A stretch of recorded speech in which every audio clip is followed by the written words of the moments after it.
5 group, but one of the groups are short because some of the students did not send me their information or anything. So one group only have 2 persons alone, but every other group, there are 4 groups of 4 persons, and I've already picked their topic. All right, okay, great. We'll take care of that today. So we'll take care of all the groups before we go into the lecture. We'll take care of the groups. Anything that we have to discuss on the syllabus, we will delve into that real quickly. I'm not going to delve into the syllabus too much today because I want to finish the lecture and finish some of the arranging you guys in groups so that we can now start. When I start giving assignment, I can start giving you the assignment as to what to cover and what to do. So what we're gonna begin we will begin at 6:30, and right now what I would love for you to do is to answer the brain teaser question. Brain teaser activity is number 1. I currently reside in the US as a naturalized US citizen from Jamaica. Would I be considered a first-generation American? Would I be considered a first-generation American? Don't answer that yet. Second one, come up with 1 or 2 sentences that define or defines Jamaica in relation to the Caribbean. And I have example. Nelson and Novella Keith defines Jamaica as, and I say see Nelson and Novella Keith. But I say see that I have a definition from them which I want to start with, and then I'm going to hear what you guys have. Let me see if there's anything else. Now, what are the learning objectives for the class today? The learning objectives.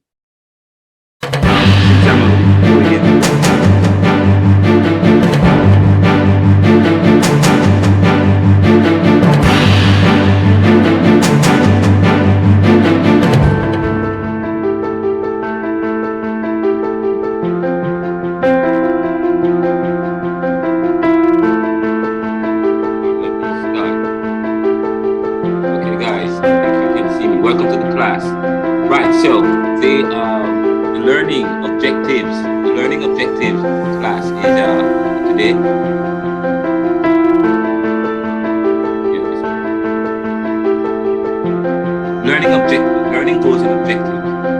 The goal, there's an overall goal of the class. And the objectives are goal. Objectives want to goal. Okay? But the objectives, the learning objectives are, it's not necessarily learning objective, is to critically formulate and present a concept of the Caribbean in relation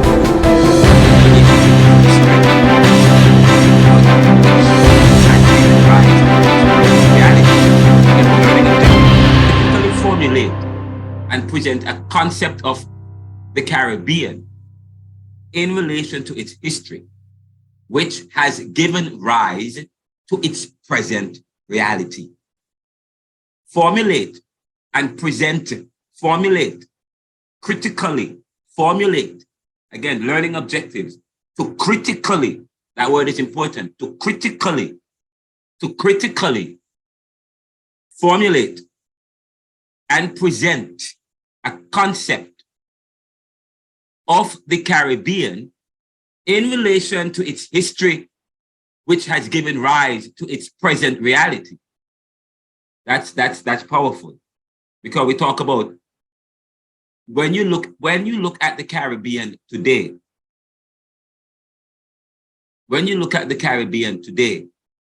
what is it? Now, when you approach anything, when you define anything, when you try to formulate an idea and a concept of anything, a thing or an experience has an identity outside of its externality. But there are things we call inanimate, things that are objects that don't have feelings and emotions, inanimate objects that human beings give meaning to, define. Those things become operatable based on the definition that we give to it. Say, and we talk about abuse. If a computer was made to compute, if it does not compute, then if it does not compute, then its purpose is jaded. If it's something else, then so therefore The understanding of something also speaks to its purpose. Okay? And we said the Caribbean is if the Caribbean is in the last class, if the Caribbean is an invention of the past, then what will it be, which gives rights to its present? Then what will it be for the future? So yes, this class has to, therefore we have to, so this particular first learning objective is very important, okay? It's very important to critically formulate and present. Now the present part is important, okay? The present part, so it's not just to critique, a critique that leads to a formulation of something. And by the way, I talk about inanimate objects. Inanimate objects have a reality, have meaning, have purpose based on what human beings give it. Those things that are man-made, okay? But things that are not man-made, things that are, and we talk about the Caribbean. Well, is the Caribbean man-made? Well, we did say it is an invention of the 20th. It is an invention. Okay, we did say that. So therefore, if the Caribbean is an invention, who gives it its meaning? Who will give it its meaning? That if it's an invention, if the standard is that we normally give, it is the creator that gives meaning to the created, and the Caribbean is an invention of man. So does man give the Caribbean its meaning? But we know but we did say that to formulate and to critically formulate and present the concept of Caribbean in relation to its history, which give rise to its present reality. But I would like you, so that's the second objective, is to begin to trace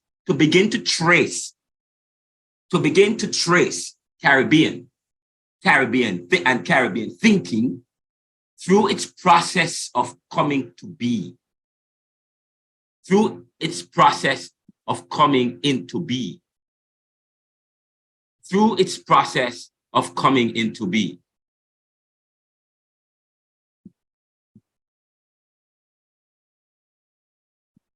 Oops, what am I doing?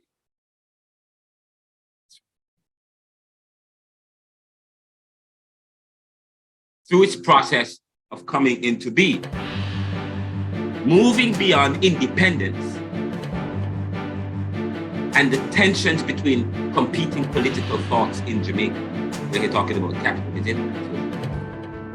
Again, to begin to trace Caribbean thinking through its process or through its processes of coming to be or into being, moving beyond independence and the tensions between competing political thought in Jamaica, capitalism and socialism. That's very important because I was reading this book, The Social Origins of Democratic Socialism. The Social Origins of Democratic Socialism. It's a powerful book. And the book is written by Nelson W. Keith and Isabella Z. And the book is a powerful book because the book talks about the social origins of democratic socialism in Jamaica.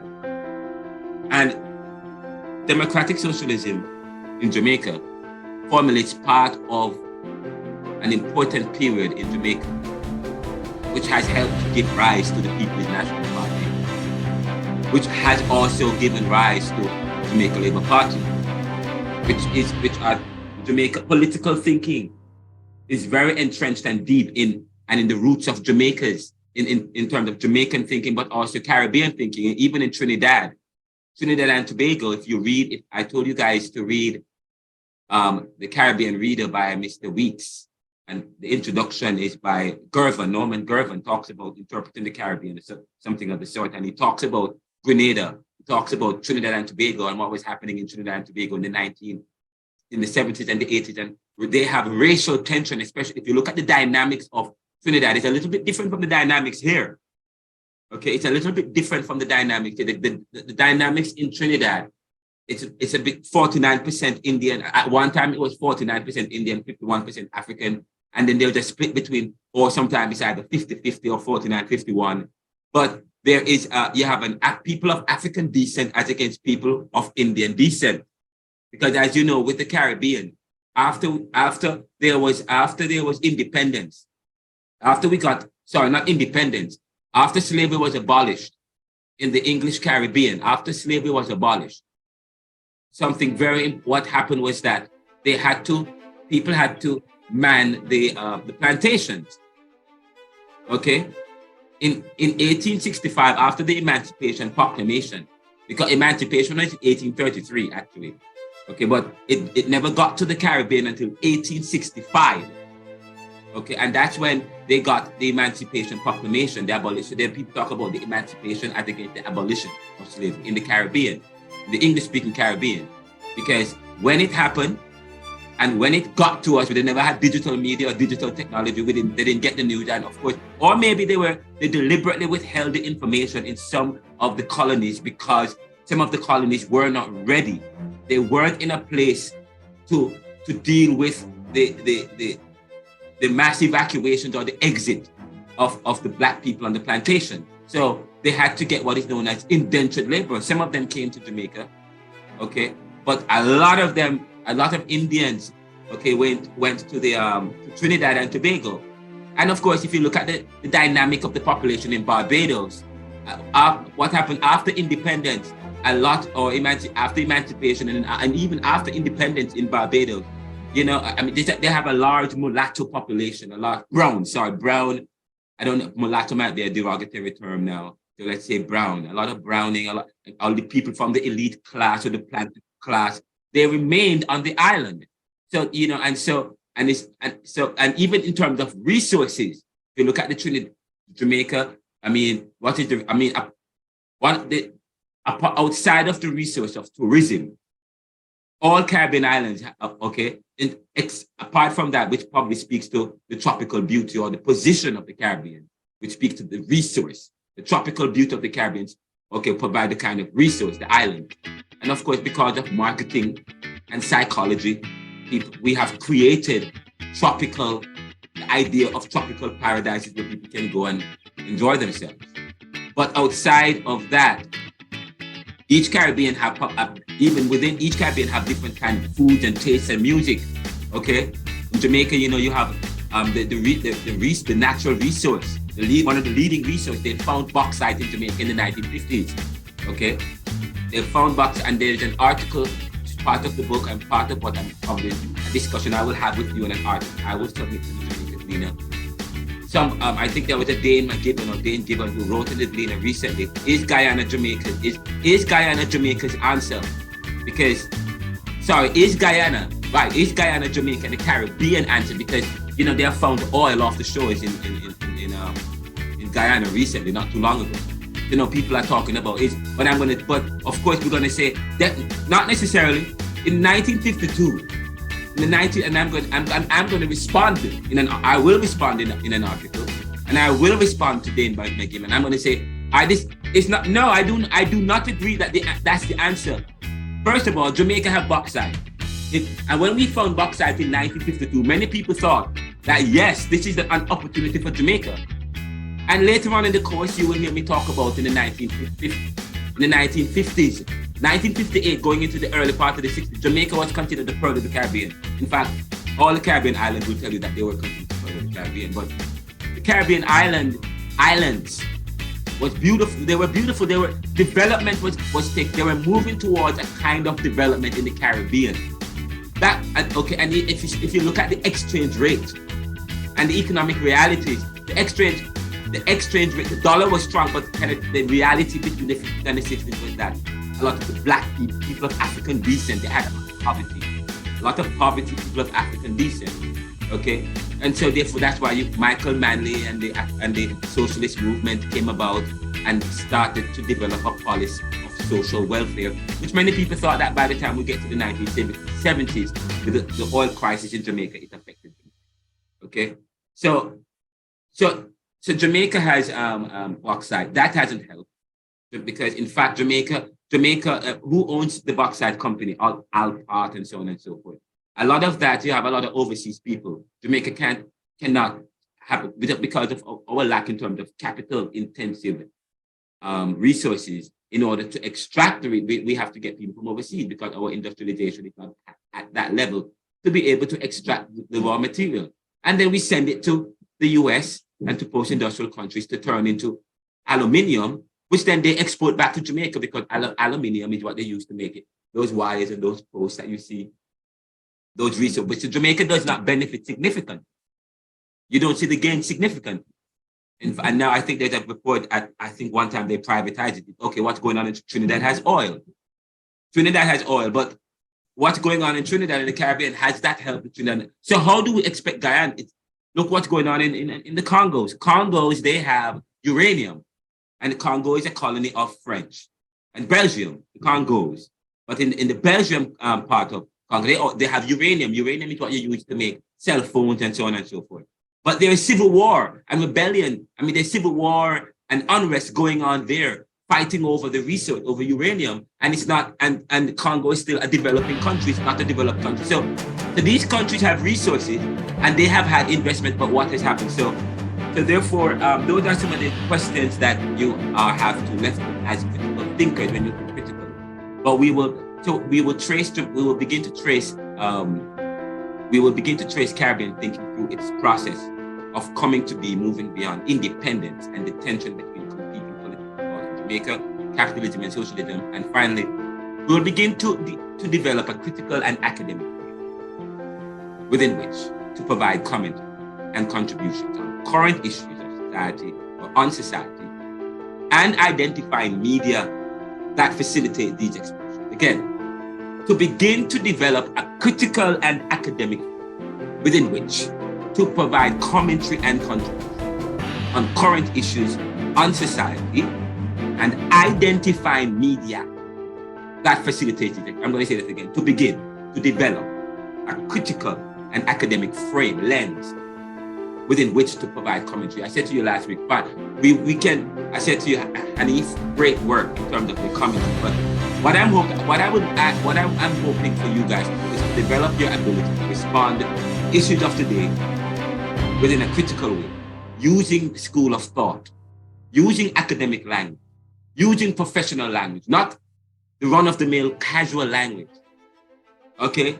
So to begin to develop a critical and an academic frame within which to provide commentary and contributions on current issues of society, on society, and identifying media. By media, I mean ways.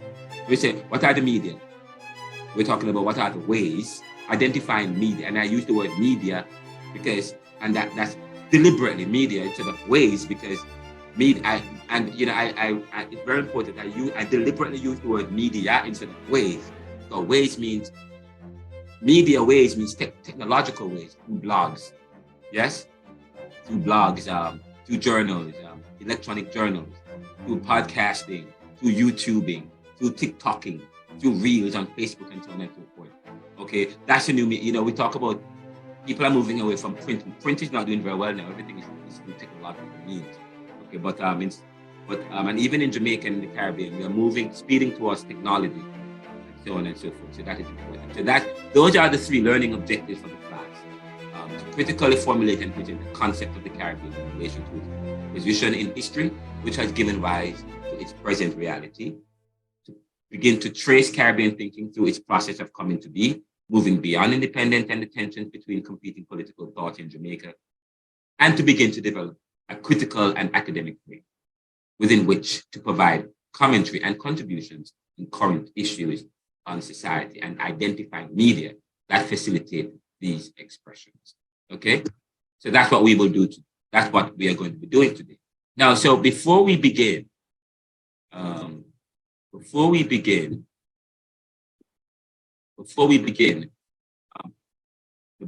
we have a brain teaser for today. So let me start from the beginning again, go back to the next slide.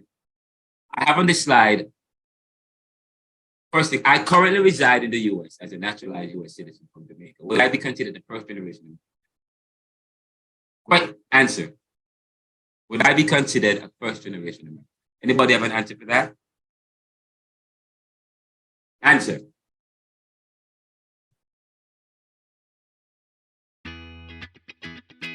Anyone has an answer? Guys? Sir, repeat, sir, repeat. Can you guys see my screen? Yes, sir. All right. Brain teaser. I currently reside in the US as a naturalized US citizen from Jamaica. Would I be considered a first-generation American?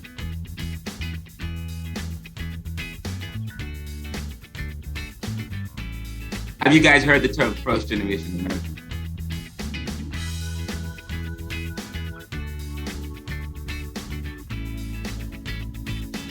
Yes? No, sir. Sir, would you be second generation?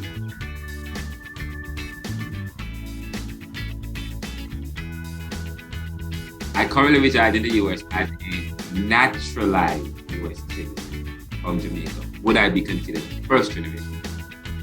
I'll give you the answer. I would not be considered a first generation American. Okay, I would just be considered a naturalized US citizen. I would consider the original. If my children would be considered first generation. Okay? Well, that's an important question. That's just a parenthesis question that speaks to it. But it's within the wider conversation about immigration and Caribbean politics and travel and so on and so forth, which is also important to the class.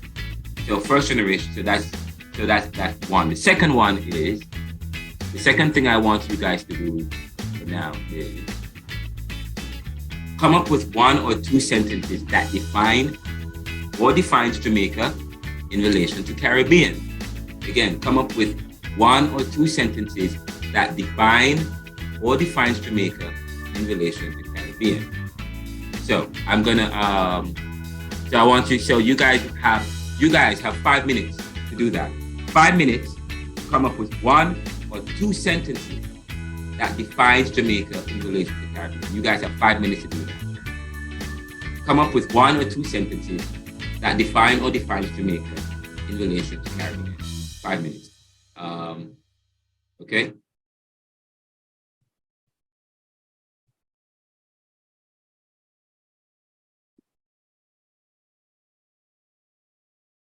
I was going to read the definition provided. I like the definition provided by Keith and Novella.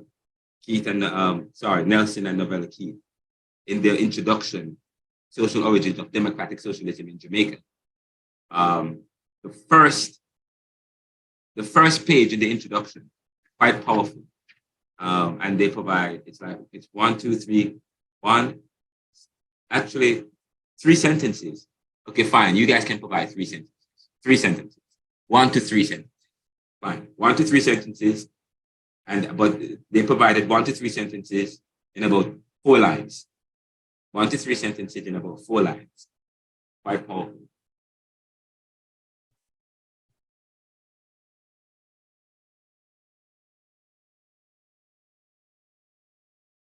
Come up with 1 or 3 sentences. Now, does anybody know what's going on with the other students? We're supposed to have about 20 students in the class. I'm only seeing 14 or 15 today. I don't know if you guys can reach out to any of the other students. I might have gotten an email from some of the students. They did email me, that's fine. And if people miss the class, then I need to find out what's going on. But you guys are in group now. So if any member of your group, if any member of the group is not in the class, please let me know who that person is and reach out to them. I need all the students to be in the class, okay?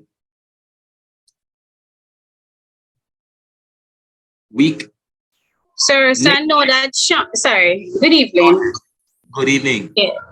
So I know that Sean Reed is in transit. Okay. And he's not yet here. He's in my group. And I believe that Jason Lawrence is saying that he's not able to join. I think he had text that in the WhatsApp group. I don't remember. But if somebody else would have saw that message, can you confirm?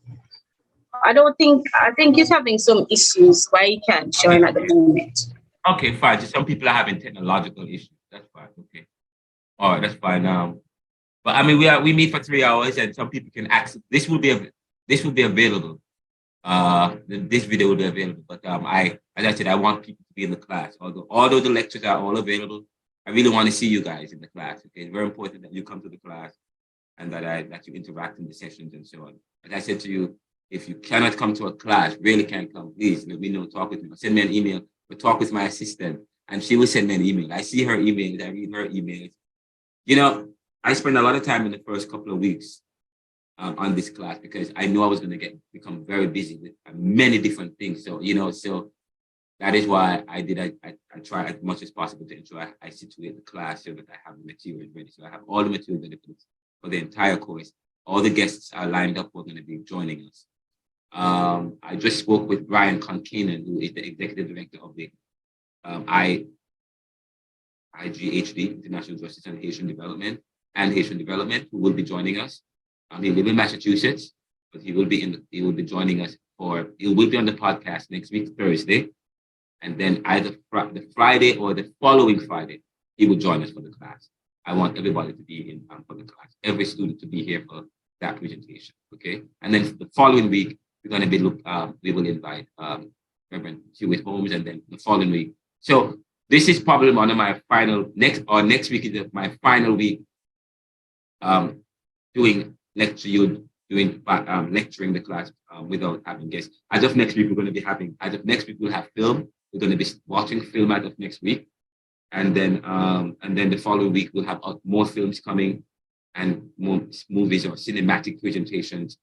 And then, of course, we'll have presenters from John Anthony Castro, Brian Concanen, Reverend Hewitt Holmes, Reverend Richard Beckford, Miss Alexander, President of the Caribbean Community in Philadelphia, Pennsylvania. We will have different guests coming onto the show. Okay, so this week and next week, formulate is probably the final individual lecture before, and then there are some presentations, some films. We will still do lectures, but we will showcase some film. But it will not just be about lecture, but moving forward, we'll have other activities in terms of cinematic presentation and guest presenters where you'll get to interact with them. Okay. So you guys are answering the question, come up with 1 to 3 sentences.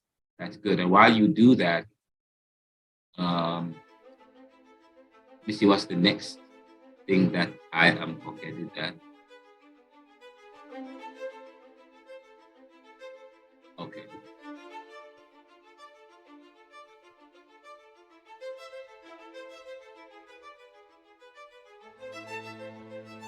So you guys are answering the question.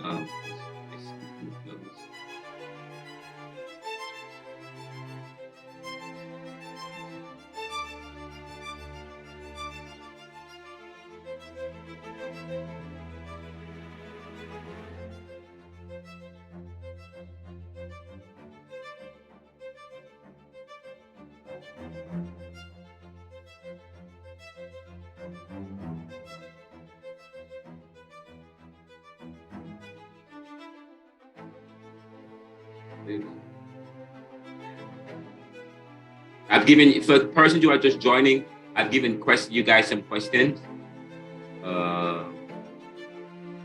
One question to define Caribbean in 5 minutes. Then I will put you in groups. Or you'll go in your groups as you are, whatever group you're in. I'm going to do a breakout. We'll do breakouts and you will go in your group. After you guys share your definition, we discuss it a little bit. Then we put you in your groups and you can introduce yourself in your groups, get to know each other and so on and so forth, and briefly discuss the questions and the question that you have chosen. And well, you guys have already done that, so that's fine. Well, we'll come up with identify a topic for the day, and then discuss it. And then when you come back from the breakout room, you're going to discuss, present an opinion, provide a commentary. I'm actually trying to find the assignment that I gave you for last week. The assignment for last week, and by the way, the lecture was for 5.5 hours, but I did a summary, a lecture, a video, and a podcast summary after that, did a 25 minutes podcast, summarizing the main points of the 5-hour lecture. So guys, you guys can go back and reference that. So you guys have all the resources available. So Caribbean Thought Week 3, and I gave you the attachment to the class. You can meet in your groups, identify a question from the question sheet that you'd like to reflect on. Okay, we'll do that in a second. Identify an issue in the news and provide an academic reply using academic jargon and language or prose. Oh, you guys should have already done that, but I'll put you in your groups to come up with to formulate how you're going to answer that, situated within understanding of critical thinking and skepticism. Third, read chapter 1 of Norman Gervin, Reinterpreting the Caribbean in New Caribbean Thought, Google Books. By the way, I just wrote an article on the Tyree Nichols graphic video release showing the Memphis police. I want you to read it, not as an assignment. Okay, we'll talk about it in a little bit. Okay, good. Great. So now let me go back to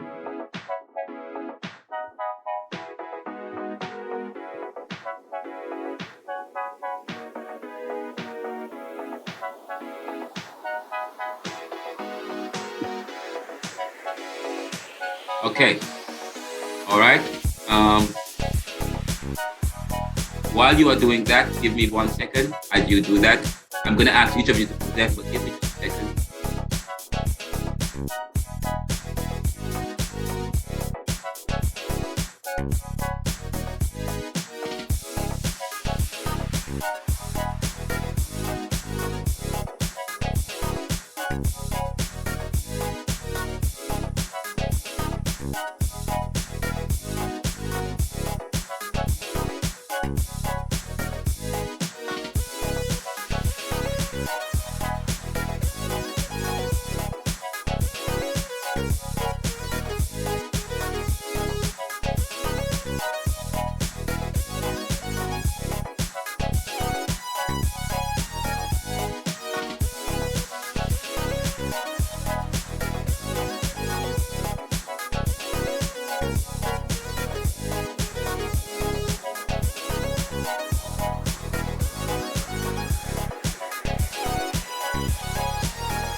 Guys, welcome back.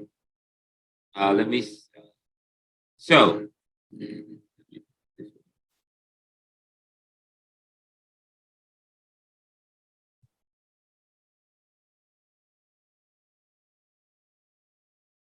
okay. Come up with 1 or 2 sentences.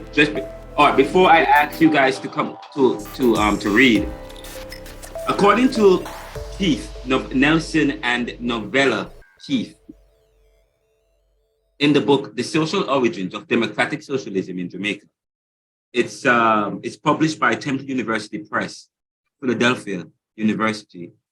I think it was in 2000 and I can't remember when it was published. It was published in 1992. It was published in 1992.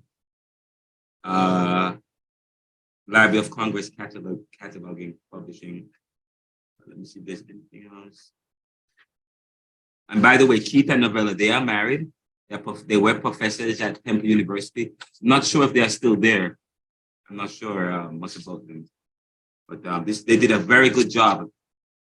Very good job writing about the origins, critically, the origins of democratic socialism in Jamaica, looking at the politics of change in Jamaica and how politics can also have an influence, and psyche influence, the marriage between the two. Quite interesting. The political tension of the 1950s and 60s and the 70s and the 80s has helped to define Caribbean. When people think about Jamaica, they think about the political tension. Oh, and the reason why I brought up the thing about Trinidad, they talk about the political tension. The political tension that they have is one that's racial. Political tension that we have in Jamaica, coming out of the 60s, the 70s, the 80s, well, it's not racial. Okay, it's not racial, but the one, it was more between Edward Seaga and Michael Manley, and looking at Garrison against Garrison and so on and so forth. People who promoted Reagan type of politics as against people who promote a more kind of a Fidel Castro, Nationalist kind of a politics, Marxist, not necessarily Leninist and Stalinist, because they were more despots. But quite a very good job with this book. And they did a lot of research in Jamaica. They live here in the US, but they're from Jamaica, and they did a lot of research. Some of the information that they got came from the International Bank of Reconstruction, Jamaica Agricultural Development, Jamaica Agricultural Society, Jamaica Exporters Association, Jamaica Industrial Development, Council for Mutual Economic Assistance, Community Enterprise Organization, Jamaica's Workers and Tradesmen Union, University and Allied Workers. They got information. So they source, I think that in the preface of the book, it talks about the sources where they got the information from. When you write, it's good. That's why sourcing is important. That helps to give you reputation and credibility. The source, the data for this study were obtained mainly from the following. The Institute of Social and Economic Reform in the University of the West Indies, Mona, Jamaica, Private Sector Organization of Jamaica, PSOJ, Jamaica Employers Federation. So this book, okay, it's not just international, it's not just Jamaicans who now live in the US who use international stuff. No, a lot of the data and the sourcing came from the US, from the Caribbean. Now, how did they define Jamaica? Jamaica is an island nation state situated 90 miles to the southwest of the southernmost tip of Cuba. Again, Jamaica, and you can close your eyes and develop a picturesque view of Jamaica from that definition. Jamaica is an island nation state situated 90 miles to the southwest of the southernmost tip of Cuba. A former British sugar colony, it has a population of about 2.3 million people. Like most other plantation economies, Jamaica has suffered from underdevelopment, which has led to discontent and unrest. That's it. Again, Jamaica is an island nation state situated 90 miles to the southwest of the southernmost tip of Cuba. A former British sugar colony, it has a population of about 2.3 million people. And like most other plantation economies, Jamaica has suffered from underdevelopment, which has led to discontent and unrest. That's definition, but that's from 2001 or thereabout. Now, what's your definition of Jamaica? How do you define Jamaica? Let's begin with Mary. How do you define Jamaica, Mary?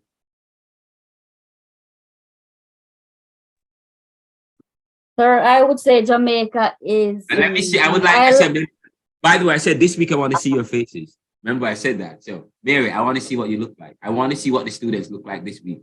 Yes, there we go. Wow. Beautiful, amazing, refreshing. Good evening. Welcome to the class. Good evening, sir. Nice to meet you. Tell me, how do you define Jamaica? All right. So I would say Jamaica is an island country surrounded by the Caribbean Sea. And it is the third largest country of the Greater Antilles. I forgot about that. Thank you for reminding me. Yes, sir. So that's my sentence. Say it again. So Jamaica is an island country surrounded by the Caribbean Sea. It is the third largest country of the Greater Antilles. Okay. All right. Where does that definition come from? How do you know that is true? I mean, is that true though? What you're telling me, is that true? Because in social study we learn about Greater Antilles, Lesser Antilles. Yeah, and we know that it is the third largest country. Okay. All right. Cuba, Haiti, Dominican Republic. Yeah. Now, the definition of Jamaica you provide, let me tell you, if I were to frame it, it's a geographic definition. You speak to the geography of Jamaica. You know, when I talk about thinking is important. So when you define something, from what milieu, what frame, what discipline? I tell you, I'm a student. My degree in my master's of arts at Penn. My first master's at Penn was an interdisciplinary degree. Master's. Interdisciplinary means I study neoliberalism using different lenses. Okay. So if I were to, no, it's fine. I'm not saying you're wrong or right. I'm just saying if I were to, okay, sir. I were to situate or frame your definition, the kind of definition you provide was one of geography. Okay, but in it was one of pride. In it was some pride, and by pride, not in a negative way. You were proud of Jamaica in terms of its size. It's the third largest. We are small, but we are the third largest Caribbean island. In a sense, I got a sense of pride, you know, in terms of our size. You know what I mean? We're little, but we're one of the biggest ones in the Caribbean. You know what I mean? I got that sense. Yes? Okay, sir. Yeah, but that's good. Thank you so much. So now I can put a face with Mary. Beautiful. Next, Christine, I see you next. Next, Christine, let me hear what you got. And when you come on, please let me see let me see you, please.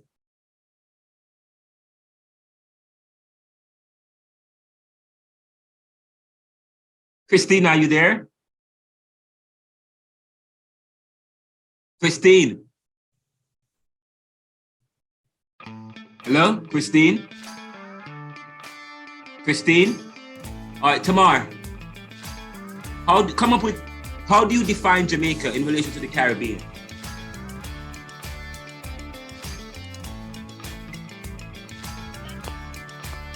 Excuse me, sir. Good night, everyone. All right, good evening. Good evening. Yes. Right, welcome sir, to the class, Tamar. Thank you for having me, sir. Finally, I get to see you. Yeah, go ahead. So my definition is Jamaica is the third largest of the Caribbean islands and the largest English-speaking island in the Caribbean Sea.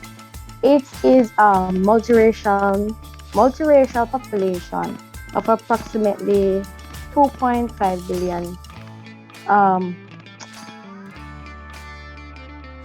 Sir, I was going to write something else, but I did not remember. Say it again. Let me hear it again. Go ahead. So Jamaica is the third largest of the Caribbean islands and the largest English-speaking island in the Caribbean Sea. I'm going to stop there. Okay. All right. The largest English. So now you also speak to geography. You also speak to geography, and you said it's also it's an English, but you went beyond that. Now you went further to start talking about linguistics, the language. Okay, so now not only did you also talk about what Jamaica is geographically in relation to its position and place in the Caribbean and in the world, but you also talked about Jamaica in terms of the language. We speak English. English is third. You said we're an English-speaking Caribbean island, and many people don't know that Jamaica speak English. They think that we speak some other language, and then when they hear you speak English, they're like, "Oh wow, you speak English so well. How long have you been living here?" I get that a lot. You know, you speak English so well. How long have you? But you spoke to the fact that Jamaica. So one of the things, not only in terms of where we are, and also. No, so you said, so where you get, so you said that Jamaica is an English-speaking Caribbean. Is that true? We speak English? Many people don't think that we speak English. Tamar, is yes, that we true? do. We got that. We got Sir, that. I got it from the United Nations page website. From the United Nations website? That's what this says, sir. So welcome to the wait. United Nations. Yes, sir. Oh my, wait, hold up. So your definition of Jamaica that I asked to come up with, yours came from the United Nations, and Mary's came from, she said, her social studies class, and so on. And you know, so yours came from the United Nations. Okay, that's interesting. All right, next. I don't think, probably this class is going to be deep. I don't know if I'm going to be able to finish everything I decide, because you guys are speaking today. Because I'm going to be engaging all of you one-on-one and together in the class. This is good. This is deep. This is lovely. Who is next? Christine. Let me hear what you got. Let me hear what you got, Christine. How do you define Jamaica in relation to the Caribbean?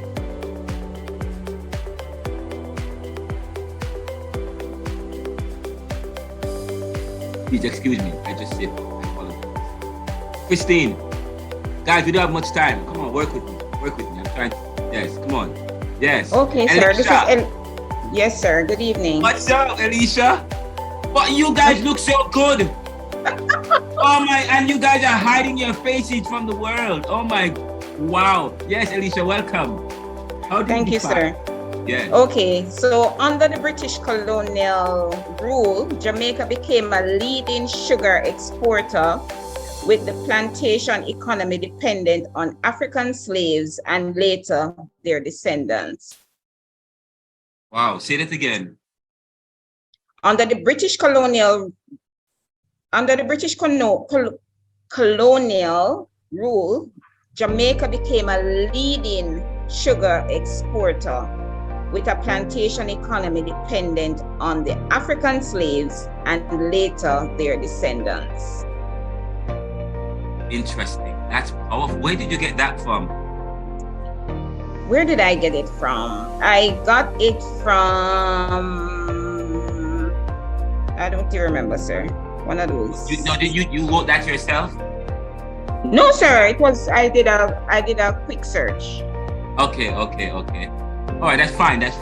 It's very important for you to, your sources, to jot your sources down. Yes, sir. What are your feelings about that? It's quite the definite your frame. What do you think? What if I were to tell you what lens are they using? How are they framing it? Because what I talk about geographically what Jamaica is, linguistically. But for you, how would you approach if you were to tell in terms of your definition? What frame? How are they framing? Well, the fact that we were the largest sugar exporter, that speaks volume for when we talk about the geographic of the island, based on how small we are, and for us to be one of the biggest sugar exporter, I think that's very important. Yes.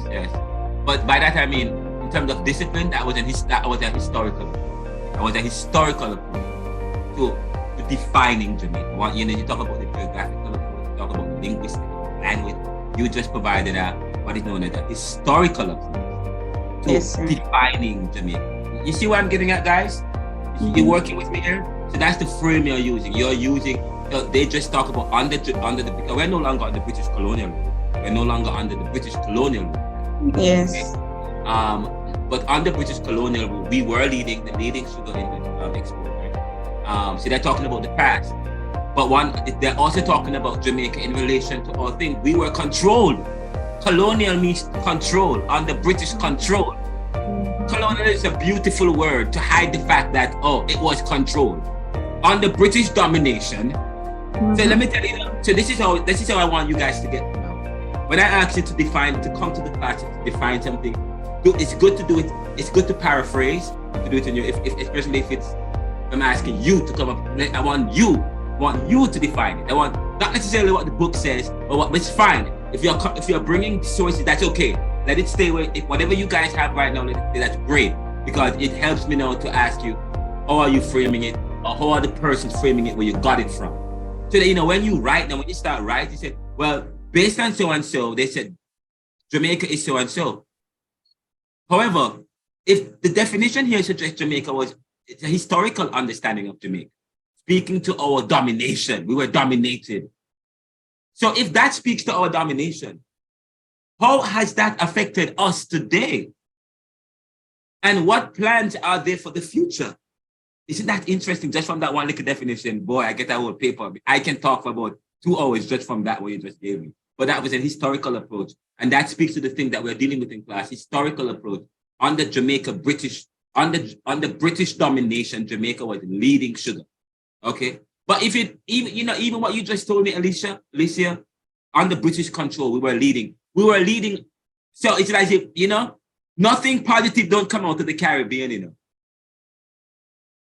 unless it is tainted by the other.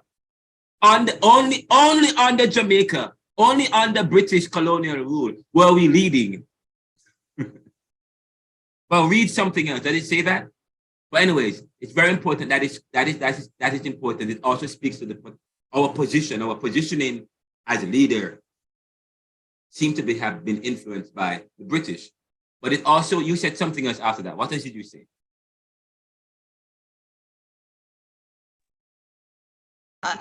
something pertaining to this the slaves. They use the slaves.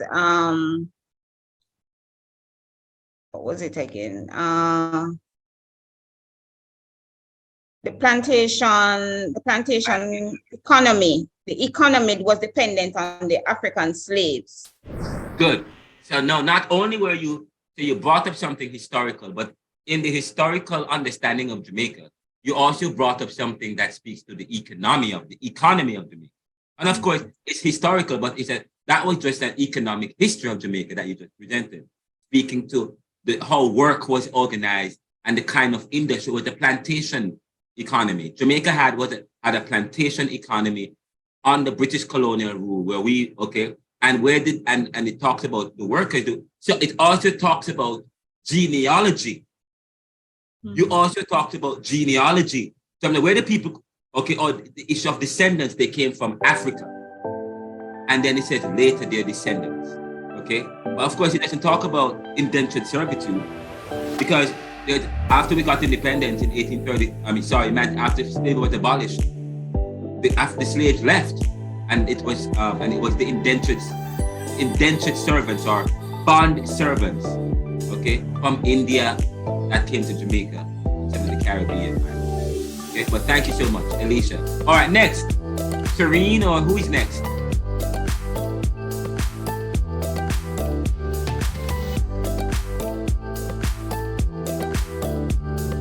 Okay, sir, let me give it a try. All right, go ahead. Who's talking? Who's that? Janet. Janet, okay. Why am I not seeing you? Oh, you want to see me, sir? Yeah, I want to see you. I want to see everybody today. Janet, yes. Hi, Janet. Welcome to the class. Welcome. Thank you, sir. Amazing smile. Oh, great. Bless you. Yeah, man. Yes. Right. They need a definition for Jamaica as it relates. Yeah, how do you define Jamaica? Yes. Right. I do a quick search and I might drop in between that Jamaica is known as an island and a state in the Caribbean. It was colonized by the Spanish in the 1494 years onwards, I suppose. And am I going too far, sir? 1 to 3 sentences. Okay.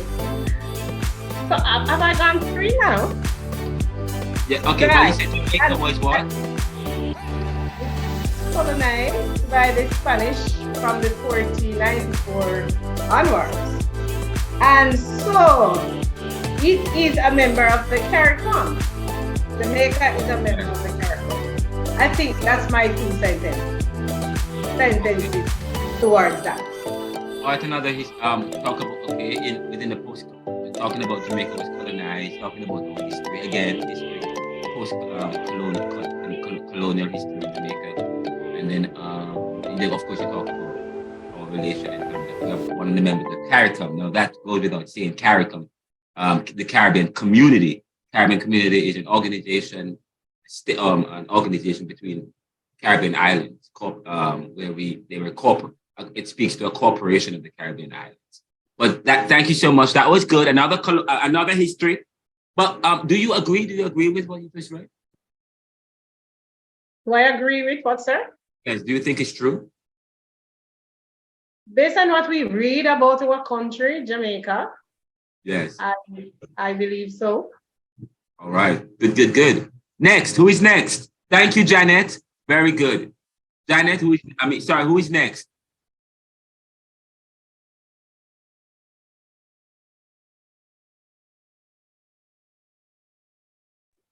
Hi, sir. Good night, colleagues. Sir, I am driving. You want us to open mic?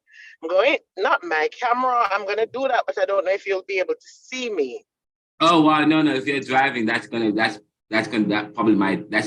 Good. That's risky. Okay, good. All right. So my bit is that Jamaica, I don't know if anybody, because I was having connection issues earlier. I don't know if anybody has said this, but Jamaica is the third largest country in the Caribbean. Somebody said that, yes. Oh, I'm sorry.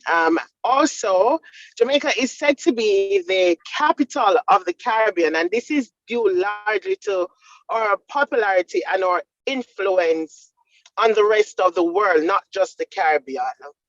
In spite of the fact that our economy is not as strong as it was, we are still seen as influential. We influence music and other culture. Our culture is something that is well sought after. I think I've gone over 3 sentences, sir. Yeah, but that's quite it. Oh, now you're even, wow. Now as I listen to you, that's quite interesting. You talk about the fact that Jamaica is the capital of the Caribbean. And because of, and then you not only did say that we were considered, but you even went on to say why. You said that, because of the influence of music and culture and our popularity. So that, yes, sir. So that in order to be considered the capital so that in order for one to be considered the capital of anything, you have to be talking about influence, you have to talk about popularity. And yes, Jamaica has, so you're defining Jamaica. Yes, Jamaica has all that. Jamaica is popular and Jamaica is very influential in terms of that. In fact, it's one of the Caribbean islands that's well known in the Caribbean. When you talk about all the other Caribbean islands, Jamaica is one of the, Jamaica is well known, one of the most popular of all, famous of most of the Caribbean islands. Of course, but you speak about people like Usain Bolt, in terms of music, Bob Marley.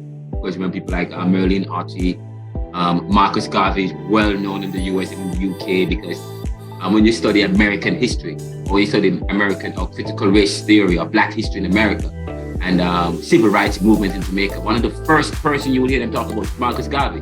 Garveyism. Marcus, so we studied Garvey in Jamaica, and Garvey is one of Jamaica's heroes. But Garvey is also one of Black America's heroes. Not in the sense hero, but it's very influential figure in terms of the civil rights movement. So there are many Jamaican, and he's from, I'm talking 1930s, 40s, 50s. You have Jamaicans from way back that's contributing to thought and to Black history and to development of society. In terms of the first African newspaper and the first successful Black successful party, only one, is one that was started by Marcus Garvey. So is it that, and that's quite, he started the whole Back to Africa movement, and I was interviewing somebody recently here in the somebody from Ghana, and they said, Ghana. No, was it a lot of Jamaicans? Well, a lot of Jamaicans are in Africa and Ghana, because a lot of Jamaicans did this Back to Africa movement. So even though I think I did a podcast or something of the sort. Actually, I haven't published it yet. A gentleman by the name of David, who studied at University of Pennsylvania from Ghana. He said, you're from Ghana. There's a lot of Jamaicans in Ghana, and they have a lot of businesses. Very involved. And I think Ethiopia have a lot of Jamaicans too. The Mali have businesses, and I think that one time they had given Jamaicans land and stuff, because of that deep religious connection with Rastafari and so on. And this, but Jamaicans have all had this strong connection with some of these African countries, especially stemming from the whole Back to Africa. They even was trying to get a ship together, and they were successful in getting a ship that went from the US to Africa, or maybe to some African country, or some of them went to the Caribbean, and some people from the Caribbean. It was quite interesting when you study. So Jamaica is in those ways, yes, you have very influential figures, and even within the very, when you look into certain figures and people who Martin Luther King Jr., he was influenced by Marcus Garvey. He was influenced by Marcus. So yes, so in that sense, Jamaica has something. So that speaks to Jamaica. That's powerful. I'm happy you brought that up. That's quite powerful. So when you speak, and so, that what you just spoke to speak to a particular tap into our pride, as Jamaicans, in terms of the influence, that pride that speaks to opportunity. Because earlier in the first class, I talked about we're doing a SWOT analysis of the Caribbean as well, or strengths, If you study organizations, when they're ready to end of year, every 5 years, they do what is known as a SWOT analysis when they start look at the vision and the mission and so on and so forth. So you're looking at SWOT analysis of the Caribbean. What are our strengths? What are the weaknesses? What are the opportunities? What are the threats? SWOT. Strengths, weaknesses, opportunities, and threats. So what you just gave, Janet, was spoke to an opportunity, not, okay, our strength, but also it provides opportunities, okay, so that we can tap into our popularity, so that we, so that's really good. So thank you so much for that. Who's next? Good night, sir. Good night. So Jamaica is a mountainous island in the Caribbean Sea, about 600 miles from south of Miami. It is also a beautiful island with gorgeous beaches, rainforests, waterfalls, rivers, and the caves. Oh wow! No, you are selling Jamaica. Suddenly, I want to be in Jamaica right now. If I were to put it in a frame, I would say probably that's a marketing. What do you do for a living? What is it that you do? Sales, sir, currently. Oh. Wow! You see, I got it right then. I said, wow, I feel like I want to be in Jamaica, and I asked you what you do. Oh, you are in sales. Great. Because you see, now the framing is not only that. When you read, I said to you some time ago, when you read, it's also you want to find out about the person. Who is the person? Who is this professor? What kind of bent? What kind of milieu? I say, Renaldo, he's kind of radical, he's kind of liberal, he's kind of Marxist, but neo-Marxist, of course. So yeah, but I'm also an immigrant from Jamaica, living in a post-industrial country, trying to make a mark. So So you're gonna ask, why you say for example, one of my professors when I just started Penn, we said, whenever I give a presentation or whenever I write, the professor would say, "Wow, Renaldo, you write preachy. When you write and when you sound like a." I say, "Oh, you used to be a pastor. That's, people's experiences. So when you study something, you want to also study what's going on around it. That's how you do exegesis as well. Exegesis is, okay, you're studying the context and the pretext and so on and so forth. So I was able to arrive at, so as I asked the question based on how she answered. So that speak to that defines Jamaica within a probably a marketing ad kind of a frame, but it's beyond that. It also speaks to geography and where, in terms of where we are located. You talk about it being gorgeous. So yes, this is the word, aesthetics. So what you said spoke to the aesthetics of Jamaica. Okay, the aesthetics, AES, aesthetics, the beauty of Jamaica, the aesthetics, that's the kind of frame, the aesthetics of Jamaica. And aesthetics is actually a discipline, art, okay? Art, because, art is powerful. And sometimes if you study history, some people are postmodernism, and modernism is also speak to art. And the way, and if you want to know about a society, if you look at the Greco-Roman world and all of these civilizations, the kind of art and the kind of aesthetics and the kind of beauty speak to the social reality of the country, of what was going on in history. So when you study cultures and people and places and stuff, you also want to study the aesthetics, the beauty, and how people and people's understanding of beauty, of art, of music, And when you take up an artifact of this, the reason why people can date certain things is because they use, it's because of the kind of art, the kind of tools they develop and use in certain generations, and so on. So we talk about aesthetics is powerful, So you you talk about the aesthetics in terms of the beauty of Jamaica, and you also spoke to in terms of the geography in some sense. So thank you so much. Who was that again that spoke just now? Chantel, sir. Chantel. Where did you get that from? Yes, so I read on internet, but I put it together in my own way with what I know and also what I read on the internet. So that was ethnographic. came from you. Yes, sir. Okay, so it came from you. You know, there's a reason. You know, anything I do, I have strategy. Any question I ask you, there's something. It's going somewhere. I'm telling you guys. I'm very strategic. If I say, okay, I'm asking where you get that from, yeah, it's going somewhere. And people that we study post-colonialism, okay? And the post-colonial man I said last week is what? Is skeptic, okay? And I said, what did I say about history last week as it relates to Kant, Immanuel Kant? History is a result of human nature and circumstance. It's riddled with human influence, okay? So I say to you, where it come from? It came from somebody else or something else. But does it come from you? You live in Jamaica. You live in the Caribbean. What in the Caribbean and Caribbean experience, okay, give you an understanding of what Jamaica is in relation to the Caribbean, so that you can formulate a definition that is uniquely you. And of course, I keep forgetting the name again. And the reason why I keep picking on you, because I didn't get you. I want to get the sense of you. Is that Chantel? Yes, sir. That's Chantel, the sense of, okay, good. So thank you. So yes, you read. So that was another answer that you gave. That's great. You read, and then and then you presented a definition. You interacted with what you have read, okay, with your understanding of your experience of Jamaica. And not only that, but also the industry that you work with, your experience of Jamaica, working in sales, and then you provide it. So that was beautiful. That was great. That was powerful. Love it. Okay, next.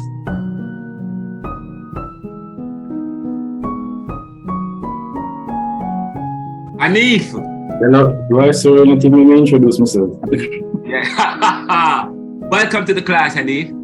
Yes, welcome. Thanks for welcoming. All right, so I'm really thankful for what my colleagues have said. But I realize that when you're asking us, you're asking us from our, you're asking POV, our point of view. So I relented from, closing on sources, because I realize that you're really testing our critical thinking, even modifying the definitions that we source to be unique to our own thought process. So I think that I'm going to give the philosophical perspective that Jamaica, and this is just something I'm putting together, I think Jamaica resource to profit and influence to profit ratio is very low compared to other countries. And what I mean by that, when you look at and of course I have to speak in approximation, because I am not the encyclopedia, but when you look at Jamaica's progress, just over time as a nation in the last, say, 60 years, the tremendous influence that we have over the world, we are not seeing where we are developing even financially.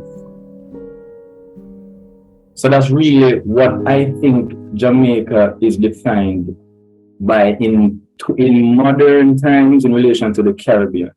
We have more influence, even empirically, than any other Caribbean nation. And yet financially, we're not seeing the result in our GDP. We're not seeing it in our social development. We're not seeing it in the social relations. It's definitely not showing it in the crime rate is definitely a testament to the fact that Jamaica has not shown the kind of growth that the resources that we have should have attracted. Sugarcane, bauxite. We used to make, I don't know if you remember this, sir. Do you know that we used to make clothes and we used to even make shoes? Like shoes that look like sneakers, like the 1975 or 1982 Nike. You remember the name? But we used to make stuff like that. So you're not seeing that profit, the resource to profit ratio and the influence to profit ratio is not showing in modern 2022, early 2023 Jamaica.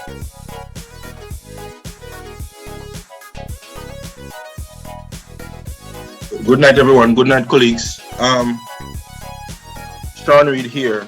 And if Sean, could you hold on 1 second? let me just, Hanif, I'm trying to write what you just said. Jamaica, this is what, if you look, you guys can see my screen, I'm writing something. Jamaica has a lot of resources, popularity and influence in the world over the last several years. Yet, these have not materialized into any fruitful gains that Jamaica could have realized today, making it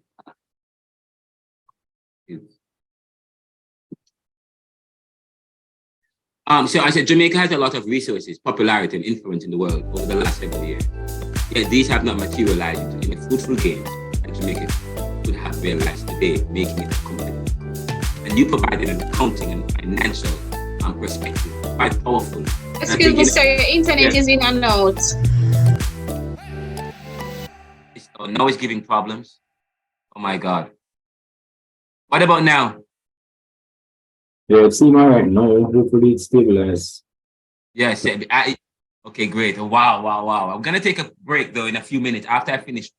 After we're finished with this definition, we're gonna take a quick 2-minute break, and then we're gonna when you come back, we're gonna separate just 5 minutes break or 2 minutes break. I want to separate you in your groups, and then we're gonna have you review something very important. But I want to know what each group. I want the groups to look at an issue, but I will talk about that later. But Anif, so that was quite. Where do you work? Or what do you do for a living? Sir, Sorry? I'm a teacher. Teacher? Yes, sir. Oh, what do you teach? Industrial techniques, motor vehicle repairs. Oh, nice. That was a quite powerful definition. You provided wait, in terms of your information as it relates to Jamaica in terms of financially and resources. Where do you get all that information? Sir, I'm hoping that I think I have good memory, because I remember I'm in my 30s, sir, and I remember watching broadcasts. You never had that choice. As a kid, you had to watch what was being shown. Yes. And I remember that in 1989, the US dollar could be bought for a $5 Jamaican bill. And I remember seeing older folks in clothes. And I remember when we were buying stuff, and I used to see my grandma pick up shirts and jeans, believe it or not, sir, used to made in Jamaica on the back. And as I said, I don't remember the name, is it called some Nike? But 1982, with the Nike swoosh sign at both sides, we made our shoes similar to that. We did, yeah. And there was the alligator shoes as well. I used to wear the alligator shoes. It was made in Jamaica. I used to wear them. Yeah, and so when you're little and you're a monk, you're going to carry it everywhere. And when you stop with persons, you would be saturated. You don't understand nothing, but it stores in your long-term memory. You hear discussions about where we're coming from politically, and you hear they talk about in the British rule period where you're talking about farthing and shilling, and you're looking at that. And then, of course, old people are very transparent and liberal in their discussions. And people talk about what the time was financially. And then you're looking at what we had as a baton passed down to us, even by Edward Seaga.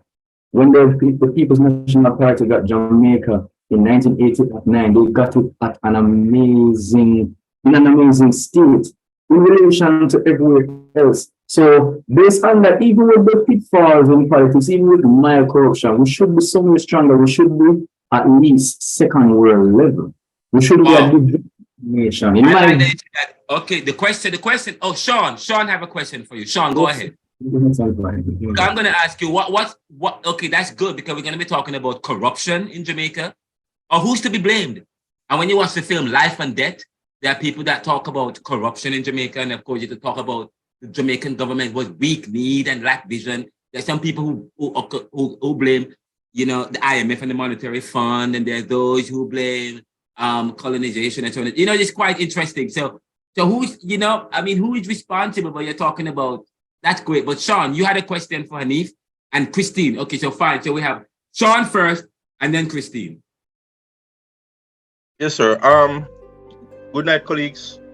Well, good evening, colleagues. While I understand where Hanif is coming from, should Jamaica just be defined by its financial or economic position, when there are other aspects of Jamaica that we can highlight the beauty and the impact on the world? Reggae music for one. The world took on even the Rastafarian religion by what Bob Marley did. So do we just define Jamaica by where we are now, or should we take it from a holistic perspective in terms of both financial interaction, how we socialize, our education system, all of these things? We have to grapple with these different layers of what makes Jamaica Jamaica. So I think Hanif probably needs to add a little bit more than just our financial position. While I understand where he's coming from, in terms of we haven't really capitalized on the position Edward Siaga left us in. We haven't capitalized on what Bolt did in Beijing 2008. We haven't capitalized on what Shelley has done, what Asafa Powell has done. We haven't capitalized on what persons like Peter Tosh, Dennis Brown, Bunny Whalers, all of these things. We haven't capitalized on these icons in Jamaican history. But I don't think we should just, stick to the financial aspect and our economic structure. No. I agree, Sean. That's why when I started, and why I mentioned economic, more than what I said the resource to development to profit ratio and the influence to profit ratio. But I did spend more time on the resources because you're right. And I mentioned that for our influence and then even the effect. Look at how we relate to each other socially. We're almost archaic. We're almost barbaric. When you look at memes and you look at the social media interpretation of Jamaicans, when you look at stand-up comedy, I don't really indulge much because I can't get the cursing, but to be frank, some of the things are funny. But we don't talk about those, right, Sean? But we're not seen as just the people of the sun. The Jamaicans, they're angry, man. I tell you, when you tell me about Jamaican, they're like, yo, we drink. So there's that development as well. Socially, we're not accepted by the world as a people of moral decency or persons who are rational in our interpersonal relations or the interpersonal skills. People are apprehensive, even in the Caribbean. But I understand, but just so you know, Sean, let me just respond. Also, apologize for Sean as well, in the sense that everybody has provided a perspective. Somebody might provide a geographic, the frame, the geographic perspective that speaks to some people might, and some people it might be an accounting definition of Jamaica, so an economic understanding of Jamaica. So I believe that Hanif provided a financial understanding of Jamaica in relation to, in terms of where we are and the investment. So he does not deny the fact that Jamaica have a lot of resources. Jamaica has a lot of resources, and the resources we're talking about here is financial. And he also talk about our political capital, or our influence, our credibility, our influence in the world. But then he says, but in terms of how we are faring in terms of our stability, in terms of our profit, in terms of our gain, we are still vulnerable to exogenous shocks. It has not helped us significantly, So in a sense, he's saying, yes, Jamaica, we have resources, but why isn't it? It's a difficult question. Why is it that all the resources haven't translated into something significant? And that's a good question. That is a question that we have to address. And then, because in order for us to look to the future, you guys have to answer that question. Yes, we are beautiful. Yes, but why is it that, and by the way, as a country, people talk about money. Show me the money, and let's talk about. We live in a capitalist world. We live in a world that's driven by money. Money is the talk of the world. Money. We have the day when the world invented currency was the day when the world would have been guided and defined in terms of your currency. Okay, because if you do not have currency, and not only that, when people define a particular country in relation to the rest of the world, one of the things they use is currency. And actually, I did a podcast today where I interviewed somebody from Haiti, and I asked them, what's going on in Haiti? What is Haiti's problem? And I asked, and they're always going to ask, if you're from a big country, what is Jamaica? What is the exchange rate in Haiti? It's 149 to 1. $1 is 149 Haitian dollars. Okay. So, and that is important because the value of your currency and the value and the returns on investment also speaks to the indomitability of the people. And it also speaks to the people. So then there you can now, it will help you to properly think about policy change. Help you to properly think about, okay, all right, fine. Yeah, Jamaica is blessed in resources, but we're not seeing the returns. Okay, fine. As business people, because Jamaica is a business doing, what strategy do we need to put in place in order to take advantage of what we have for the future? So that's why we're saying we're doing a SWOT analysis. Look at the strengths, look at the weaknesses, look at the opportunities, look at the threats. It can be all beautiful. In fact, and Jamaica is not all beautiful compared to what's going on now in the world and so I understand what you're saying, but at the same time, Sean, yes. Yeah, okay, fine, but it's not all doom and gloom in Jamaica. We also have reggae music, and we are influential in reggae music but somebody gonna say, excuse me, are we making the money that Usain Bolt make? He just lost. He had much about one account alone. He had $12.8 million. I don't have it. Okay, he has it. So that's for Jamaica. That's Usain Bolt. But yeah, outside of that, yeah, he's done great and stuff. But fine. But he has the money. We don't have it. I mean, Bob Marley have the. Anyway, that's just an argument of convenience. That's being very troublesome, right? But thank you so much, Christine, and then Jason. Hi, thank you, sir. First comment is that I like the direction of the class tonight. Getting the different views, it's really making it a class that you really want to be a part of. And this is not what I was going to say, but just to add to what you said, or maybe exactly what you said is what I wanted to say to Sean, that was Anis' input, because different persons have contributed different definitions, and that has added to the fullness of the discussions, and it has opened our eyes to Jamaica, even our immediate history. Because what I wanted to really comment on was when Anif was talking about products that were made in Jamaica. I am from St. Thomas originally, and I spent most of my adult years in the corporate area.